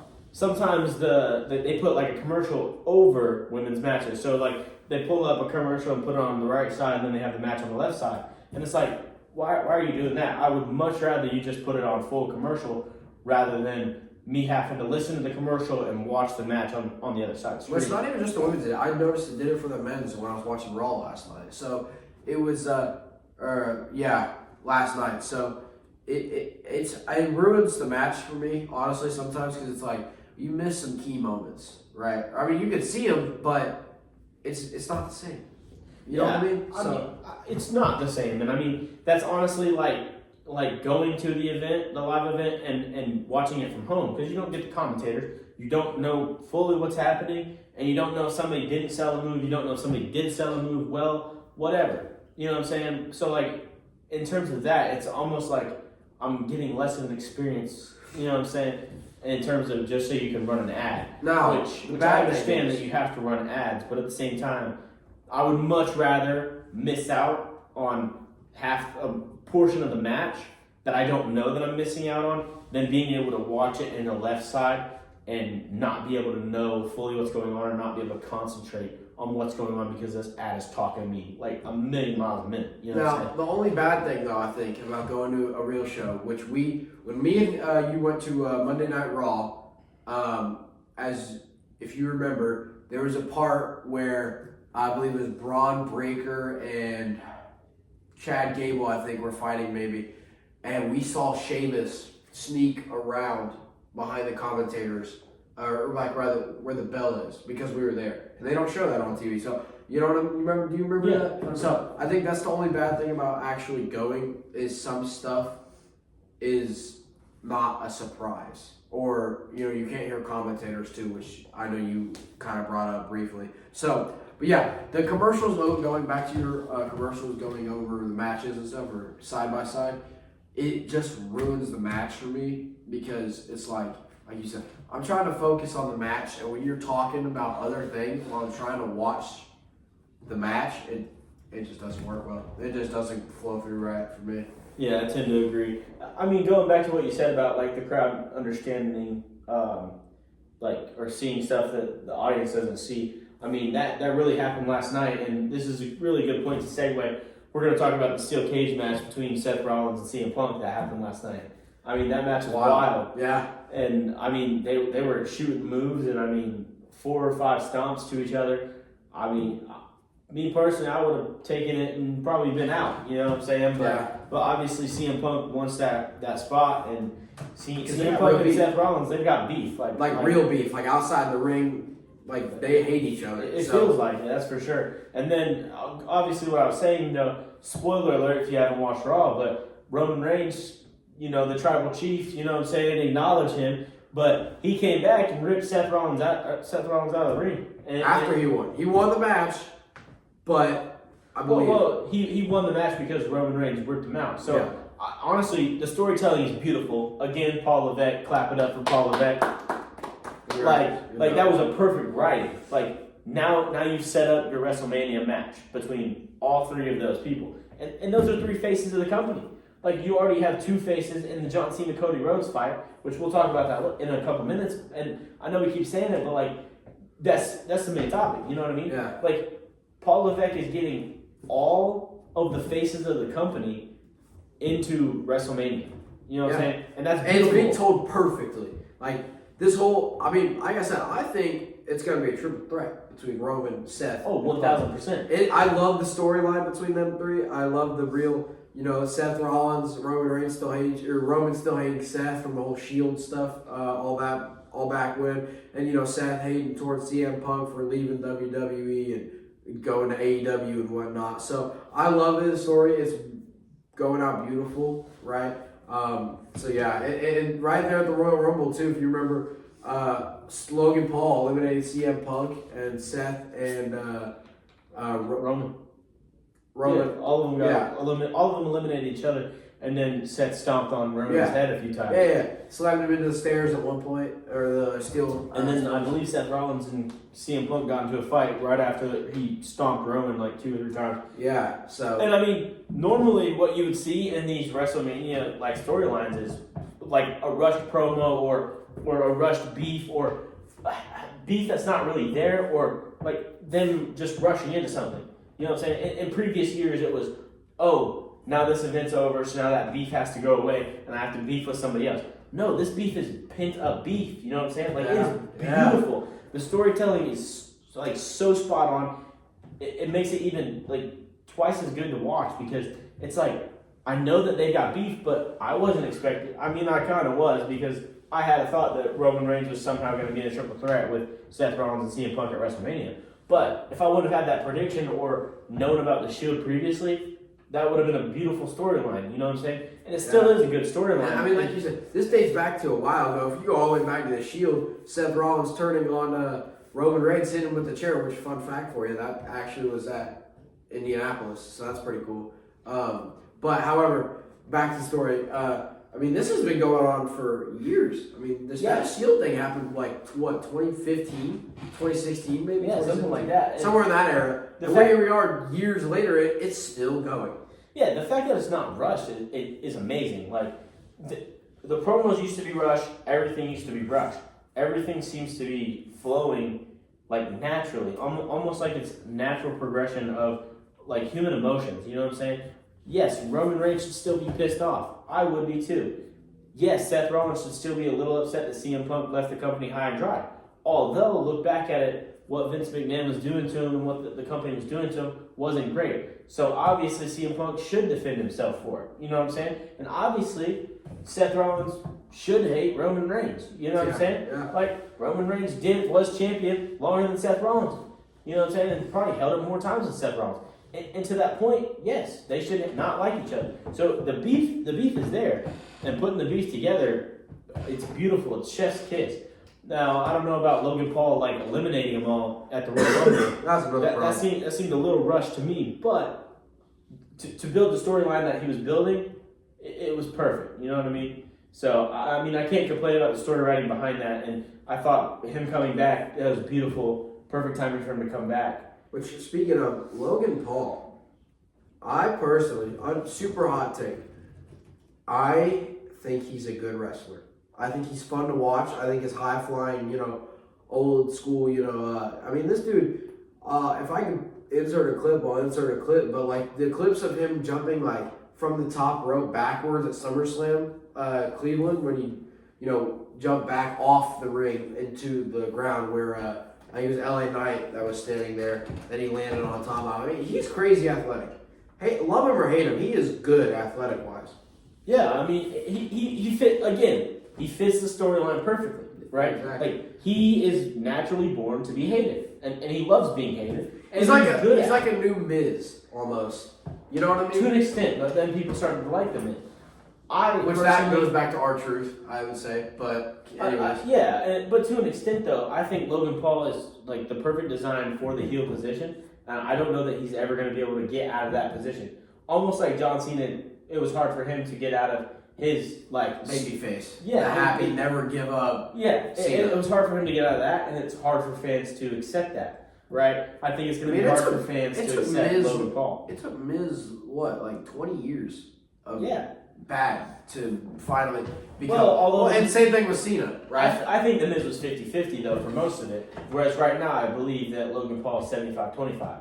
75% hate him, 25% like him. Whereas Miz was always 50-50, just like John Cena's always been 50-50.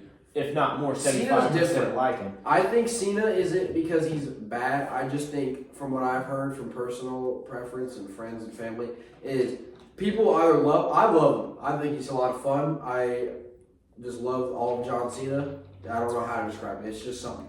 But I also know people and friends and family who are tired of him because they grew up and saw him year after year after year after year being champ and main eventing Mania and being on top for a year. I mean, ever since the start with the whole Thugonomics thing, it started off a little slow, right? The prototype against, I believe, Kurt Angle. And then he went to the Thugonomics era, which that kind of shot him up a little bit. And a lot of people even say he's got one of the biggest pushes ever. I mean, they took this dude from an absolute nobody to 16-time world champion.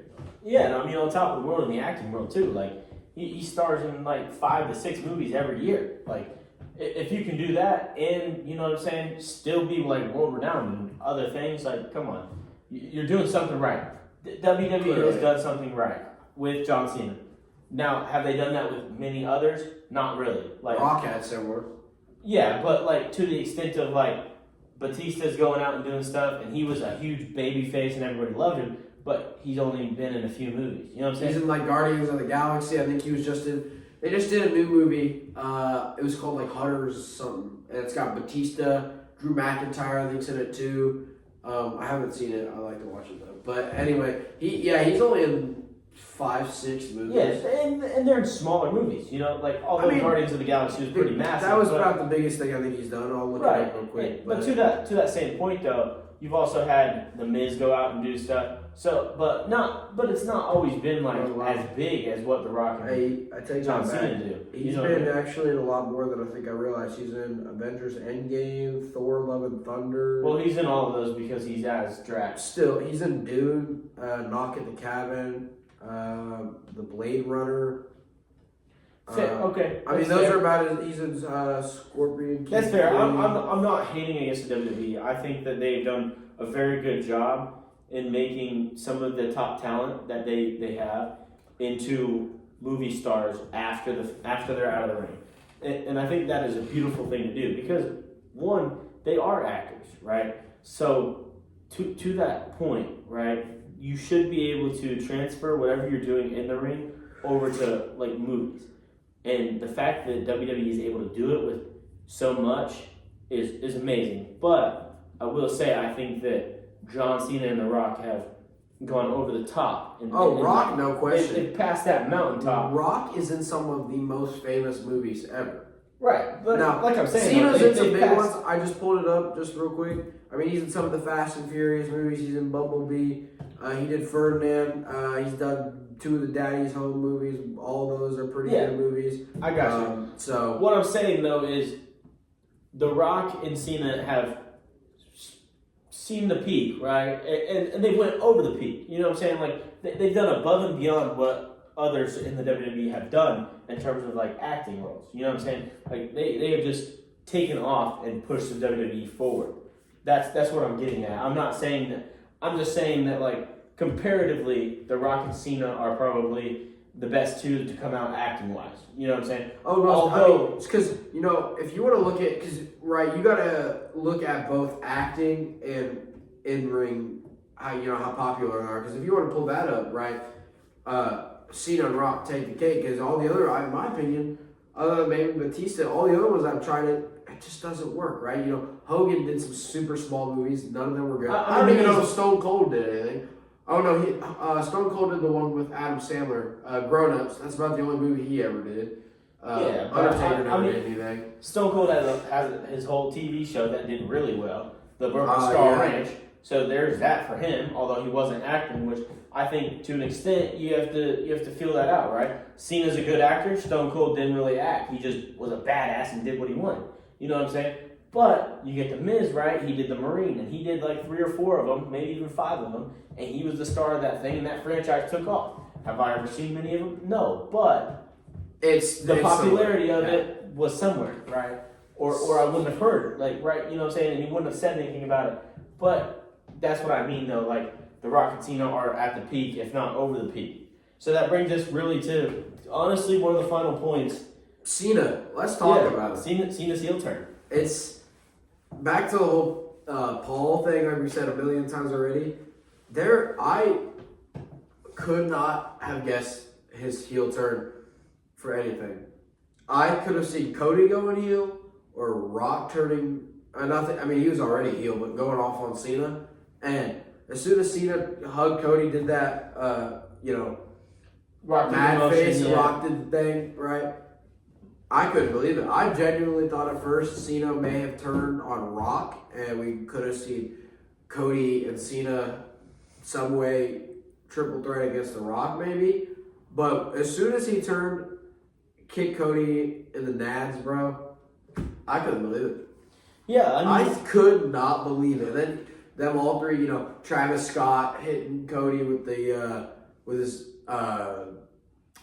belt thing. Rock hitting him with the Dusty Rhodes belt, and then Cena just hitting him with the Rolex. Like, I seriously could not believe what they're doing with John. I mean, on Monday, I believe they're both going to be together at Raw as the main event. I don't think they're fighting, but it's at 3 o'clock in the afternoon because it's in Germany, so I'll have to definitely check that out, see what that's all about. But it's. I was actually going to bring that up later and talk about that. Well, we'll get more on that. Ask you your thoughts on the time switch and all that.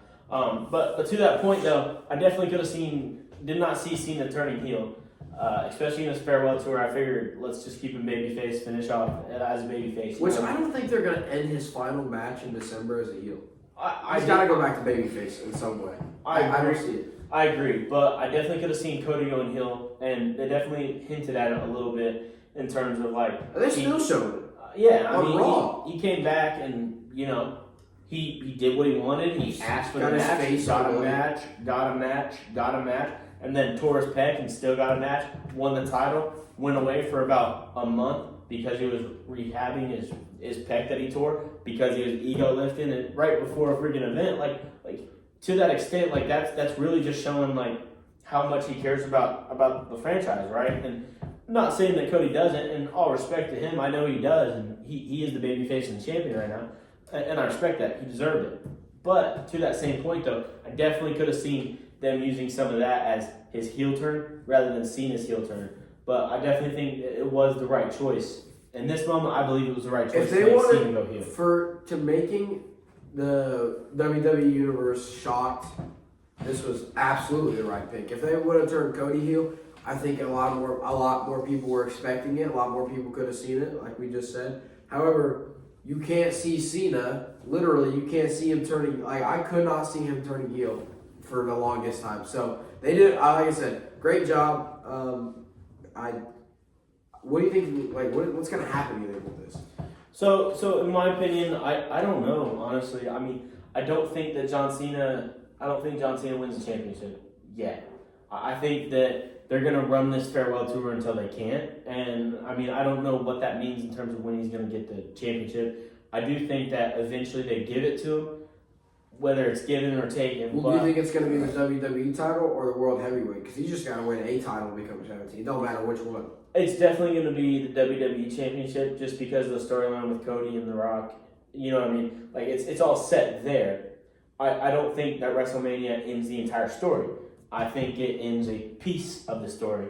And after that, whatever happens, happens. You know what I'm saying? But I definitely think that it will be something to do with Cody and The Rock, probably for the rest of his farewell tour. Whether that's he wins a championship, turns back to a babyface after he gets beat for it, you know what I'm saying? Or honestly gives Cody Rhodes a rematch in terms of like, oh, I feel like I messed up now, you know what I'm saying? And I turned heel just to win this championship when I could have been your friend, and you know what I mean? I could have lived through you rather than taking it from you. Like, this was your first ever time, like, why did I have to take it? I think at some point he's going to battle with his own self again. But to this point, though, I do think that they kind of hinted at John Cena turning heel, though, to us as well, in terms of, like, the Bray Wyatt match a few WrestleManias ago when they were doing all the crazy stuff, you know what I'm saying? The Firefly House, when it went all dark, and they were going through the different eras of John. And Bray Wyatt was talking about how you're the monster because you don't care about the company, you care about yourself more than anything else. Which, I mean, that's perfect. They perfectly placed that. Whether they meant to do it or not, it works out. Yeah, like it was perfectly placed in a way that now we could see Cody going heel, or we could see John Cena going heel. And I don't know that I like the Rock and John Cena together, honestly, because I'm not a big Rock fan, but it's different, especially from their history, right? I mean, these dudes main evented WrestleManias against each other twice. But WrestleMania 28 is arguably one of the greatest WrestleManias ever because of that big match between Rock and Cena, right? I mean, I love it. It's one of my most favorite Manias. I think it was super sick. But let me ask you this then. So, Cena is working with Rock, right? Cody is alone. Someone's got to help him out. Who's going to help him out at Mania? Because I want to throw this rumor out there. I've heard it a lot, and it was posted, I mean, months before they even had all this heel stuff, and Cena came back. When they first announced Mania, Stone Cold even tweeted that he's going to be there. He didn't announce like for a match or anything, but he said he'll be there, and no one's going to stop him from coming in. Is he going to team with Cody Rhodes? I mean, I could definitely see it. Although I don't know that those personalities line up the way that like. I don't think Stone Cold's a babyface. You know what I'm saying? Oh no. Like he's always even if he's always been a bad guy. Even if he was like going against a heel, he was always just looked at as a bad guy. Even if he's technically the good guy, he was always just had the attitude and the characteristics of a bad guy. You know what I mean? Yeah. I mean, all the way from just his theme song, right? I mean, just his theme song just has a bad tone to it. You know what I mean? Yeah. So I don't know that they use him for John or for Cody Rhodes' side, but I mean, I could definitely see him making a mark on the match. But I also can see a lot of legends making a mark on the match. I mean, when you go back to WrestleMania 40, I was just about to say that. I mean, Undertaker came out like why he had to come out. You know what I'm saying? Taker Because he's always been a heel. Chokeslammed Rock. You know, Seth came back, which was not that surprising. To attempt to hit Roman, right? John, that was like his big match back, came back and attempted to give an attitude adjustment to Rock, which he gave an attitude a rock bottom. But you know, I'll tell you, like I've told everyone, after WrestleMania 40, anything's possible in my mind. Yeah, and I mean, you never know if it's going to be something like a Jacob Fatu or Tungavaya or whatever his name is, but you never know if one of them is going to come back, or maybe even Roman Reigns. Like Roman Reigns could be the main event night one, and then night two this big match goes down, and he's got to make an appearance because although Cody Rhodes beat him, you know what I mean? They're kind of on a team like situation right now. You know what I mean? Especially at Backlash. Was it Backlash that they tag teamed against Solo Sikoa and I believe it was something like that. Somebody else. Yeah, but to that extent, like I mean, I don't know who comes out for Cody Rhodes, but I definitely could see somebody. I just don't know. And maybe if Jay loses his title or wins his title, maybe he comes out and helps him. Because, I mean, Jay did, help him the first time. Definitely. I mean, Jay has had, switching up a little bit, Jay, I mean, let's talk about him, bro. This dude went from just a small tag team with his brother. I wouldn't say small tag team guy. Well, it was. I loved the Usos when I was growing up. Well, they were. I feel like they have a bigger impact now than they did then. I mean, to an extent, I think as a tag team they had a huge impact, but I do think that it was well deserved for him to get a title shot. You know what I'm saying? And to be competing in that main event slot rather than the undercard or tag team. Rumble though. I don't think he needed that spot.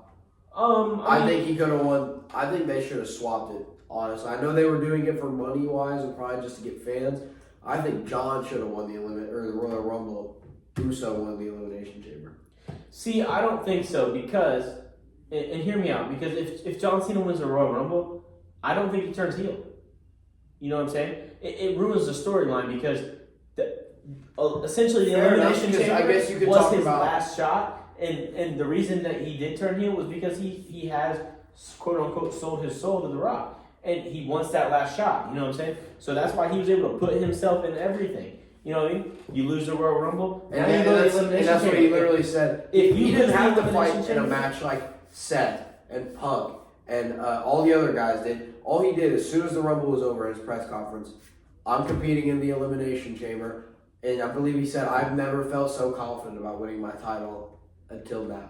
So, and Punk even addressed that, right? He's at a point where he just can say and do what he wants. You know what I mean? So, and I think that gives him a little bit more of a heel attitude to his character. Yeah, 100%. And I mean, to that effect, though, like I was saying, is you lose the Royal Rumble, and the only thing left to do is win the Elimination Chamber, or guess what? You're not main eventing for a title if you lose the Elimination Chamber. Yeah, I mean, that's done. So it was. You can get the fight, but you're not getting the title. It was do or die. And to that effect, I think that's when he sold, and that's the reason he turned heel. You know what I'm saying? Is because, like, now I've got to win this. So regardless of how I was before, I have to win this. That's why he took advantage of when Seth stomped on CM Punk. Like realistically, he took full advantage of it.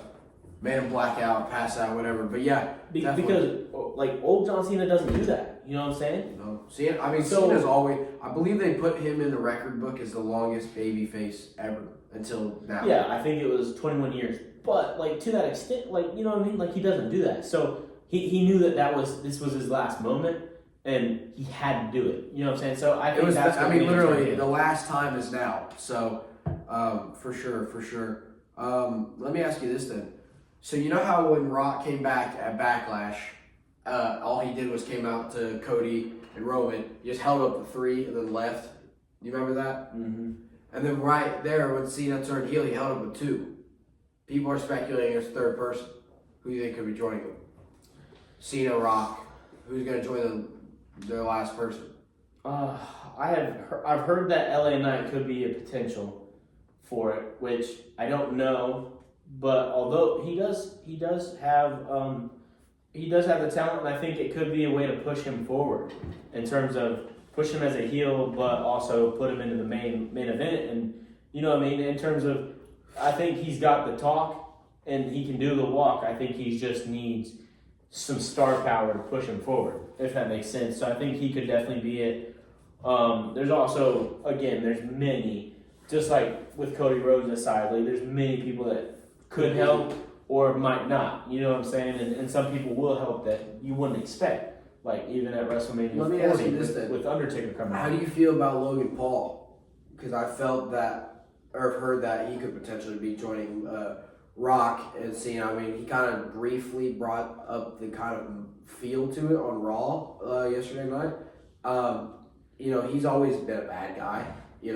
It's almost perfect. So how would you feel about Logan? I mean, he just wants to be at the top, right? Yeah, I mean, and that's just his character. I don't know that Logan is the guy to do it. I mean, he definitely could, and maybe there is a storyline where they explore that he tries and they shut him down and whatever, what have you. But I mean, I don't know that he's the guy per se. You know what I'm saying? There's definitely better people to put in that third guy. You know what I mean? Unless they're making a faction for like a War Games kind of thing, which I mean, I'm good with it. You know what I'm saying? Which would kind of be cool, of like the corruption versus, you know, the babyface. And I think that would be a really cool storyline to explore. But I just don't know that he's going to make that WrestleMania moment like that. You know what I mean? So last kind of topic before we start kind of closing out. Cody. What do we got for him going down the road? Like, I'm talking after Mania. I mean, all this year and down the road. What do we think his career is going to kind of hold? I think the rest of this year, I think he's going to be in a consistent battle with probably John and The Rock and whatever that faction is that they're creating, if it is a faction. And like I said, it's a really good storyline to follow. But I think that at the end, I don't know. I think he will end up getting his second title. In terms of, I think he's gonna, if he does lose it, he'll win it back eventually from John. And I think that he'll hold it, and he'll be the champion for a little while. I don't know that he's ever going to get to that record setting 18 times after John Cena gets to 17. Surely not. I mean, he's been wrestling as Stardust and dashing Cody Rhodes and undashing Cody Rhodes and years. I mean, this dude's already been in the business for a while. For sure. So I don't know that he's gonna make that turn to be legendary. Although I mean, they have to start giving him the titles like every WrestleMania for a while now. I mean, Cena, he did it for at least 60-70% of his career was just him winning titles, right? Well, and I mean, it's doable to get 17 times. What you would do is you would have him lose at one pay-per-view, win at the next, lose at the one, win at the next, or win. But I highly doubt that they lose, win. Yeah, I doubt that too. So, but I do think that he has made a legendary impact in terms of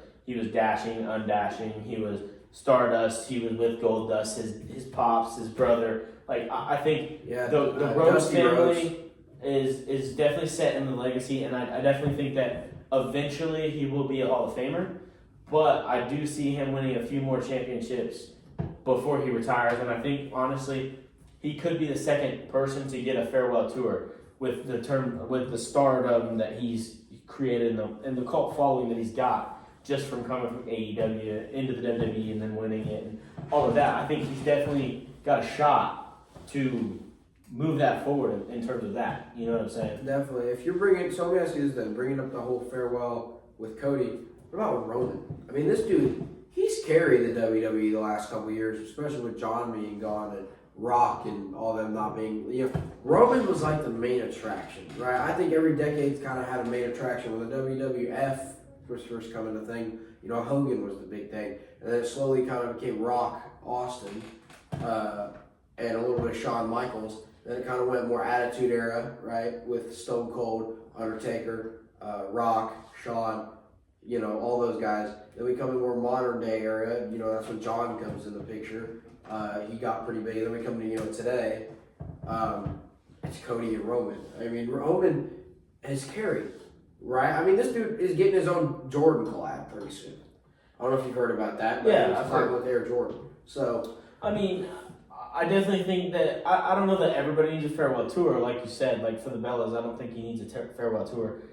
For Roman, I mean, unless he's got something to chase, I don't know that he needs a farewell tour. My thought for Cody getting like a farewell tour was more along the lines of like, let's just finish up the legacy of the family. You know what I'm saying? Let him become like that slamming championship. You know what I'm saying? Let him get every championship once, taste the gold. You know what I'm saying? Well, he's already held the Intercontinental, I believe. I don't think he's held the U.S. though. He's not held the U.S. I know he is not. He's held the Intercontinental. I think, like I said, if I can, I'll insert some clips like right about now-ish of old Cody Rhodes holding the old titles.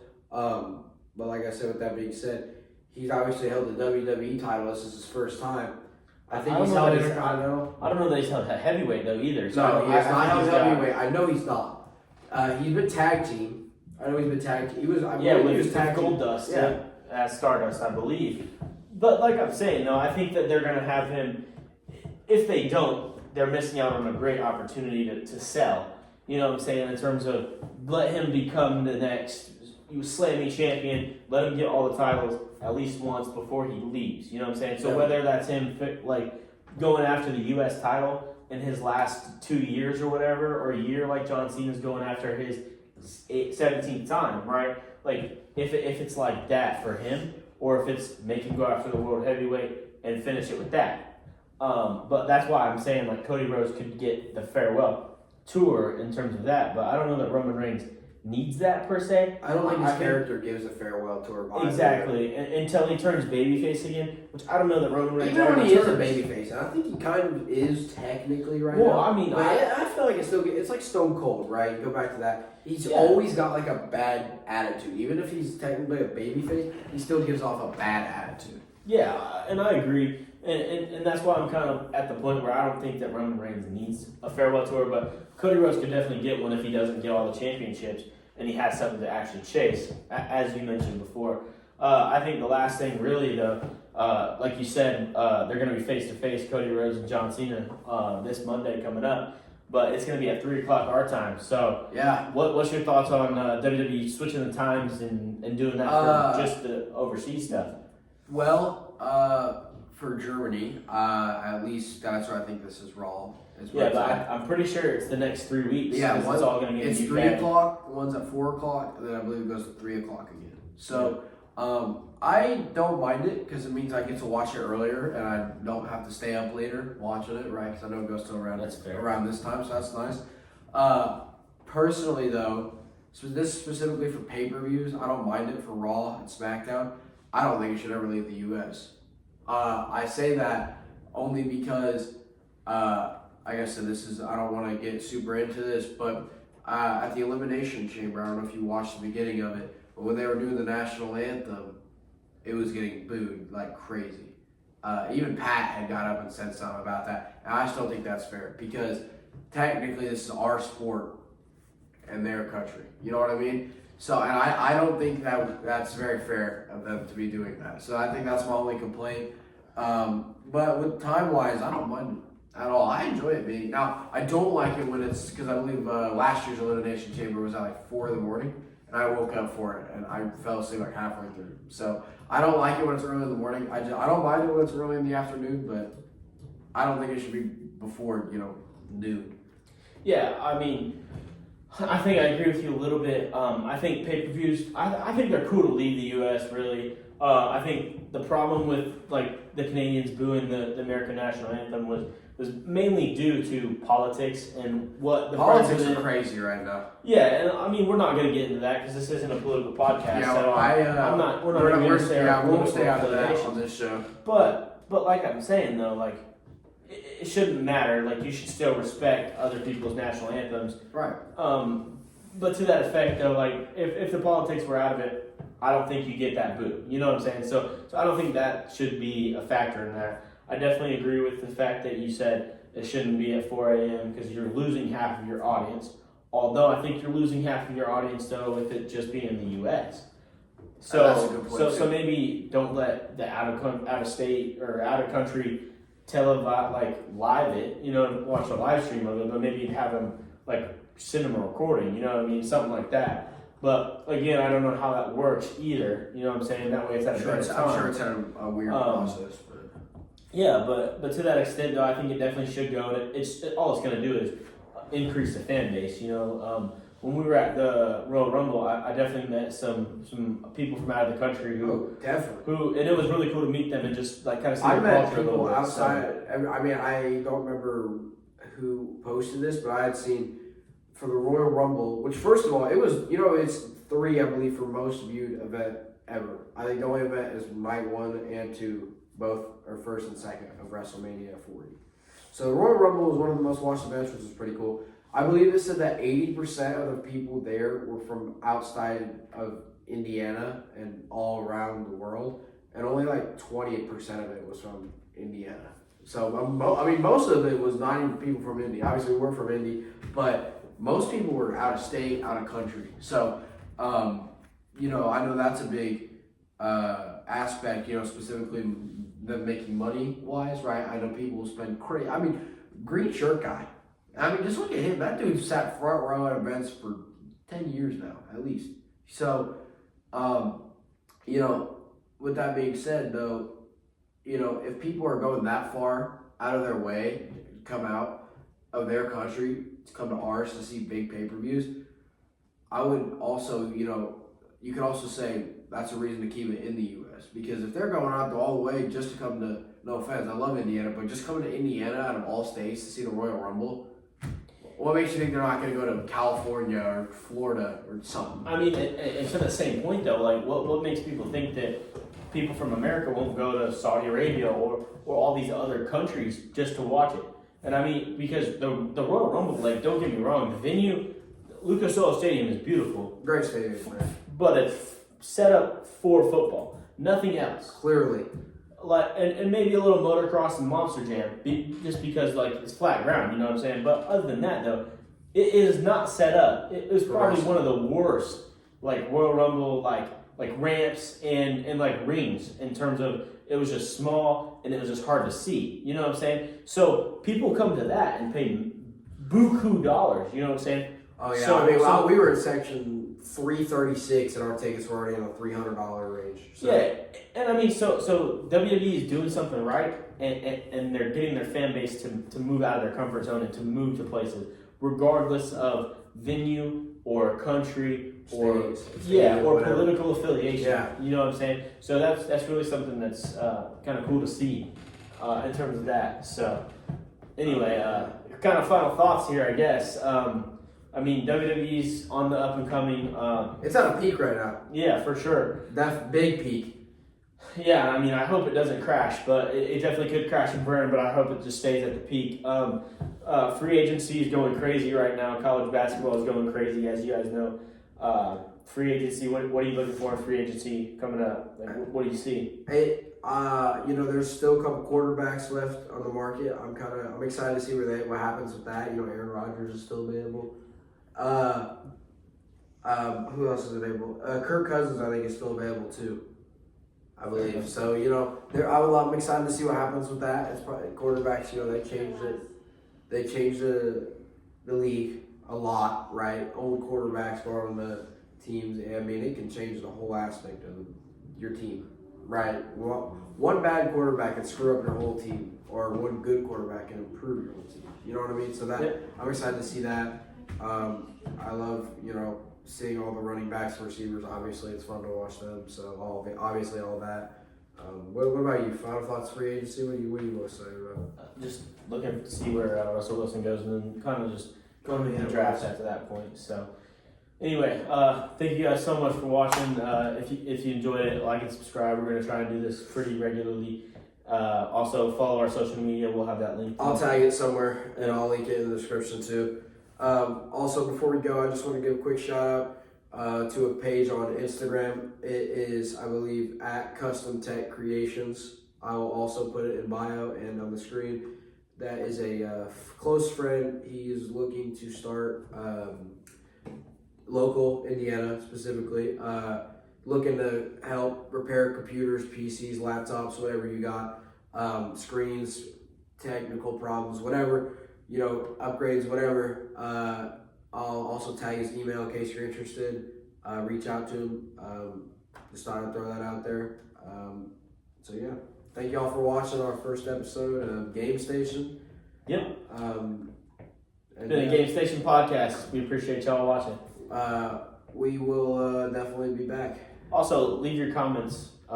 We will answer some questions and definitely. If you've got anything in free agency you want us to talk about or draft prospects, anything. Yeah, send questions. Definitely. Drop them in the comments. We'll read them all. So, thank you all for watching, and we're out. Next one.